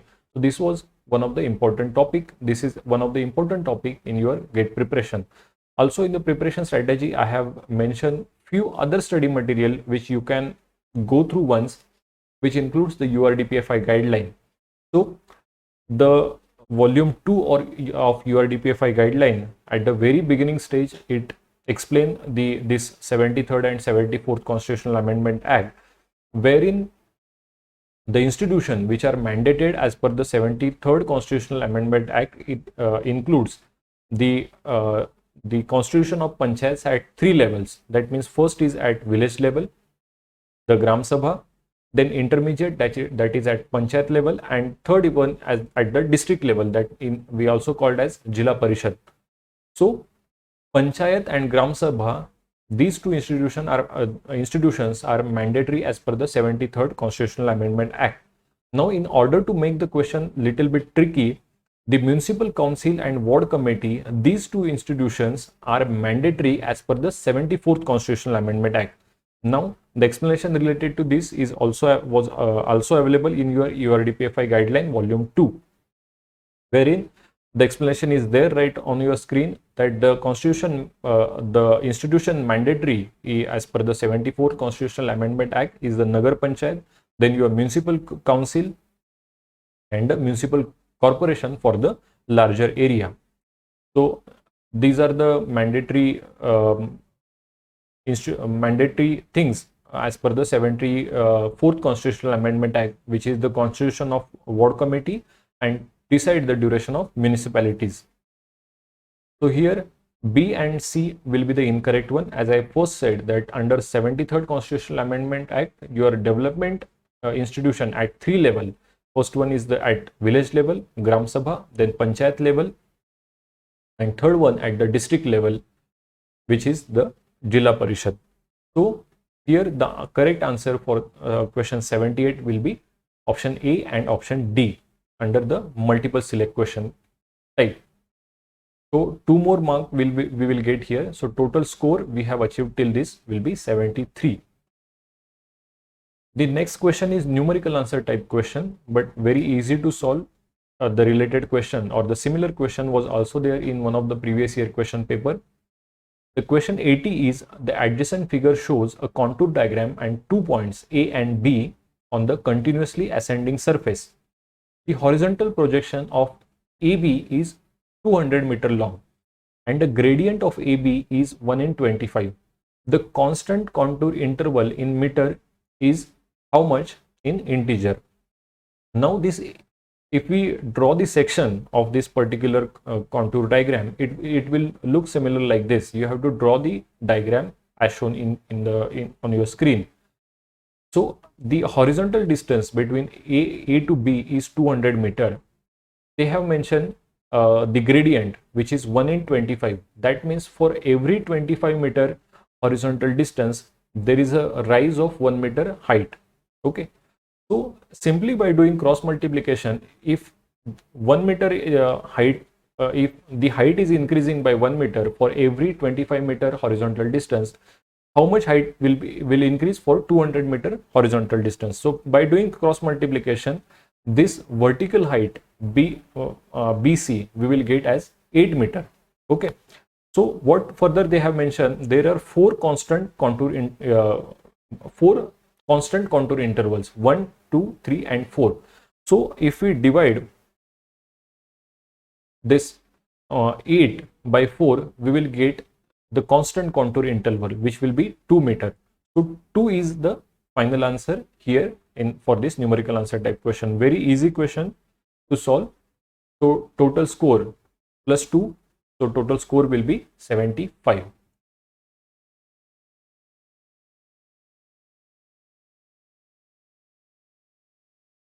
The next question is the last question of this video lecture, as well as of last question of the part B2 containing the planning related question, is question 81. The question is, a given zone is characterized in the following table in terms of household size and vehicle ownership. This household size, one table shows the household size and other one shows the vehicle ownership. Table 1 shows the trip rate of household and table 2 shows the household composition. So what they are asking, for household size 2 and above having 1 or more vehicles, the total daily home based trips made are how much? We have to find out the answer. This is a numerical answer type question. We have to just write down the value in our final answer. Now the question related to this trip rates was previously asked and it was explained also. You can check the question 14 of GATE 2021 wherein we have explained that trip is defined as at outward and the return journey. If you are going for your college and coming back, then you are performing one trip. Similarly, if there are 2 other members who are going to their office or for some other purpose and then coming back, then your household, there are 3 trips in your household. Maybe your household size maybe 5 or more, but the total number of trips in your house is 3. So trip is defined as outward and return journey from the point of origin. So trip generation, it is the first stage of traffic demand modeling, which was also explained at question 45 in GATE 2019. Please refer this question and the explanation therein. So it aims at predicting the total number of trips generated and attracted to each zone. So it can define how many trips are generating from particular zone or particular housing community. The main factors affecting the personal trip production include your income, then vehicle ownership, your household structure and your family size.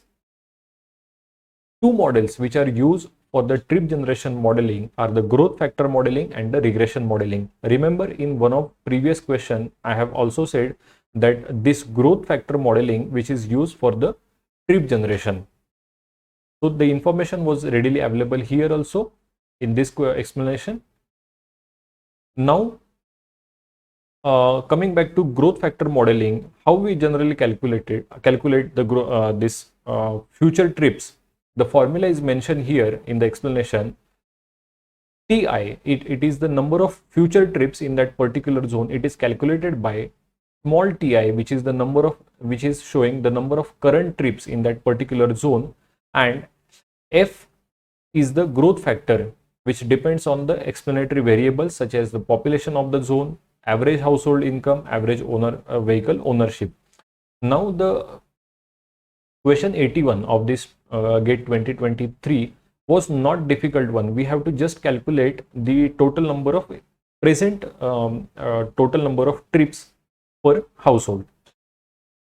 So here number of trip will be, as I first explained, trip rate of household. For example, let's consider in your household there are 3 trips, your household size is 5, and similarly there are total 100 households are there in your community. So total how many trips will be there?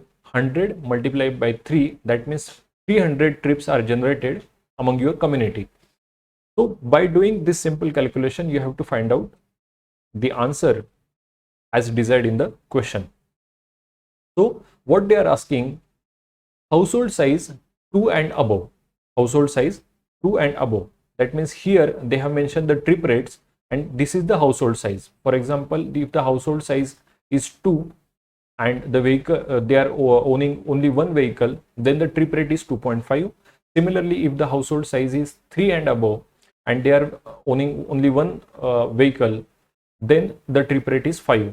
So in short, we don't need to consider this row wherein they are not owning any vehicle, that means 0 vehicle ownership, right, in this row as well as in this row also. Similarly, what they are asking, having one or more vehicle, that means this part.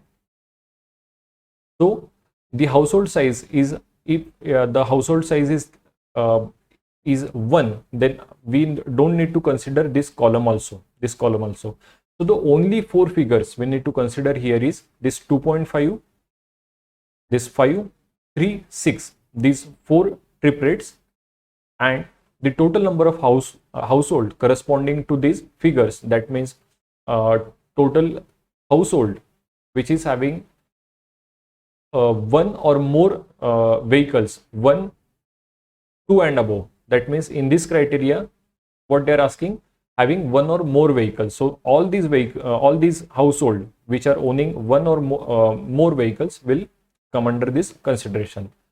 So these 4 figures and these 4 figures, that is 2.5, 5, 3, 6, 300, 200, 150, we have to just consider here. Now, first thing, we will tabulate the information. For example, the vehicle ownership is 1 and the household size is 2, right? So what is the trip rate? The trip rate is 2.5, right? Similarly, how many such households are there where the vehicle ownership is only 1? There are 300 households are there, as I explained just a few seconds ago. So the total trip generation here will be simply A into B, that means 2.5 into 300, which will, the total trip generated will be 750. Similarly, you will do for this 5 multiply by this 200, so total trip generated will be 1000. The similar multiplication you will do for 3 into 100 and 6 into 50 in the next step. So your total trips generated for household of size 2 and above with vehicle ownership of 1 or more vehicle will be simply the addition of the figures mentioned in the bold numbers, that is 750 plus 1000 plus 300 plus 300. That is your final answer. So the total number of home-based trip for household of size 2 and above having 1 or more vehicle will be 2350. This was the final answer for this question. So 2 mark question, this was total score till this question will be 77. So what I want to say, even we have just refer the previous year question paper and the data related or the theory related to the question asked in the GATE 2023 was readily available in both the guidebooks. Even by using both the guidebooks, achieving the highest score in GATE 2023 was possible. But for that, you need multiple revisions of both these guidebooks, thorough understanding of the concepts, doing the multiple time practice of numerical answer type question by putting your own values, understand what kind of question can be asked from the previous year questions, the questions from the previous year paper, as well as the theory mentioned in the set 2 of Architect's Guidebook. So this was overall explanation for, I have selected only those questions wherein I can relate the information which is readily available in set 1 and set 2. So I hope you have enjoyed this lecture and you must have understood how to prepare for this exam. So both these guidebooks are available on Amazon as well as on Flipkart. For some days it was not available on Flipkart, so definitely all the time it is generally available on Amazon. So you can definitely refer both these guidebooks for the GATE preparation, and I'm sure that you must have got the answer to the question you read in your thumbnail, that why these 2 books are important in your GATE preparation, not only in GATE preparation but all other recruitment exams in the field of architecture and planning. So I wish you all the best for your study, and do refer these 2 books if you have liked this video, and I wish you all the best, and I wish you a grand success in all these GATE and other recruitment exam. So at the end I will say that if you have liked this video, please do like this video, do comment in your comment box section, and please share this video with your friends so that they will also get benefit from this video lecture, and it will simply give more encouragement for me to make more such videos. So thank you so much for watching this video till the end. See you soon in the next video lecture. Till then, take care of yourself. All the best. Thank you so much.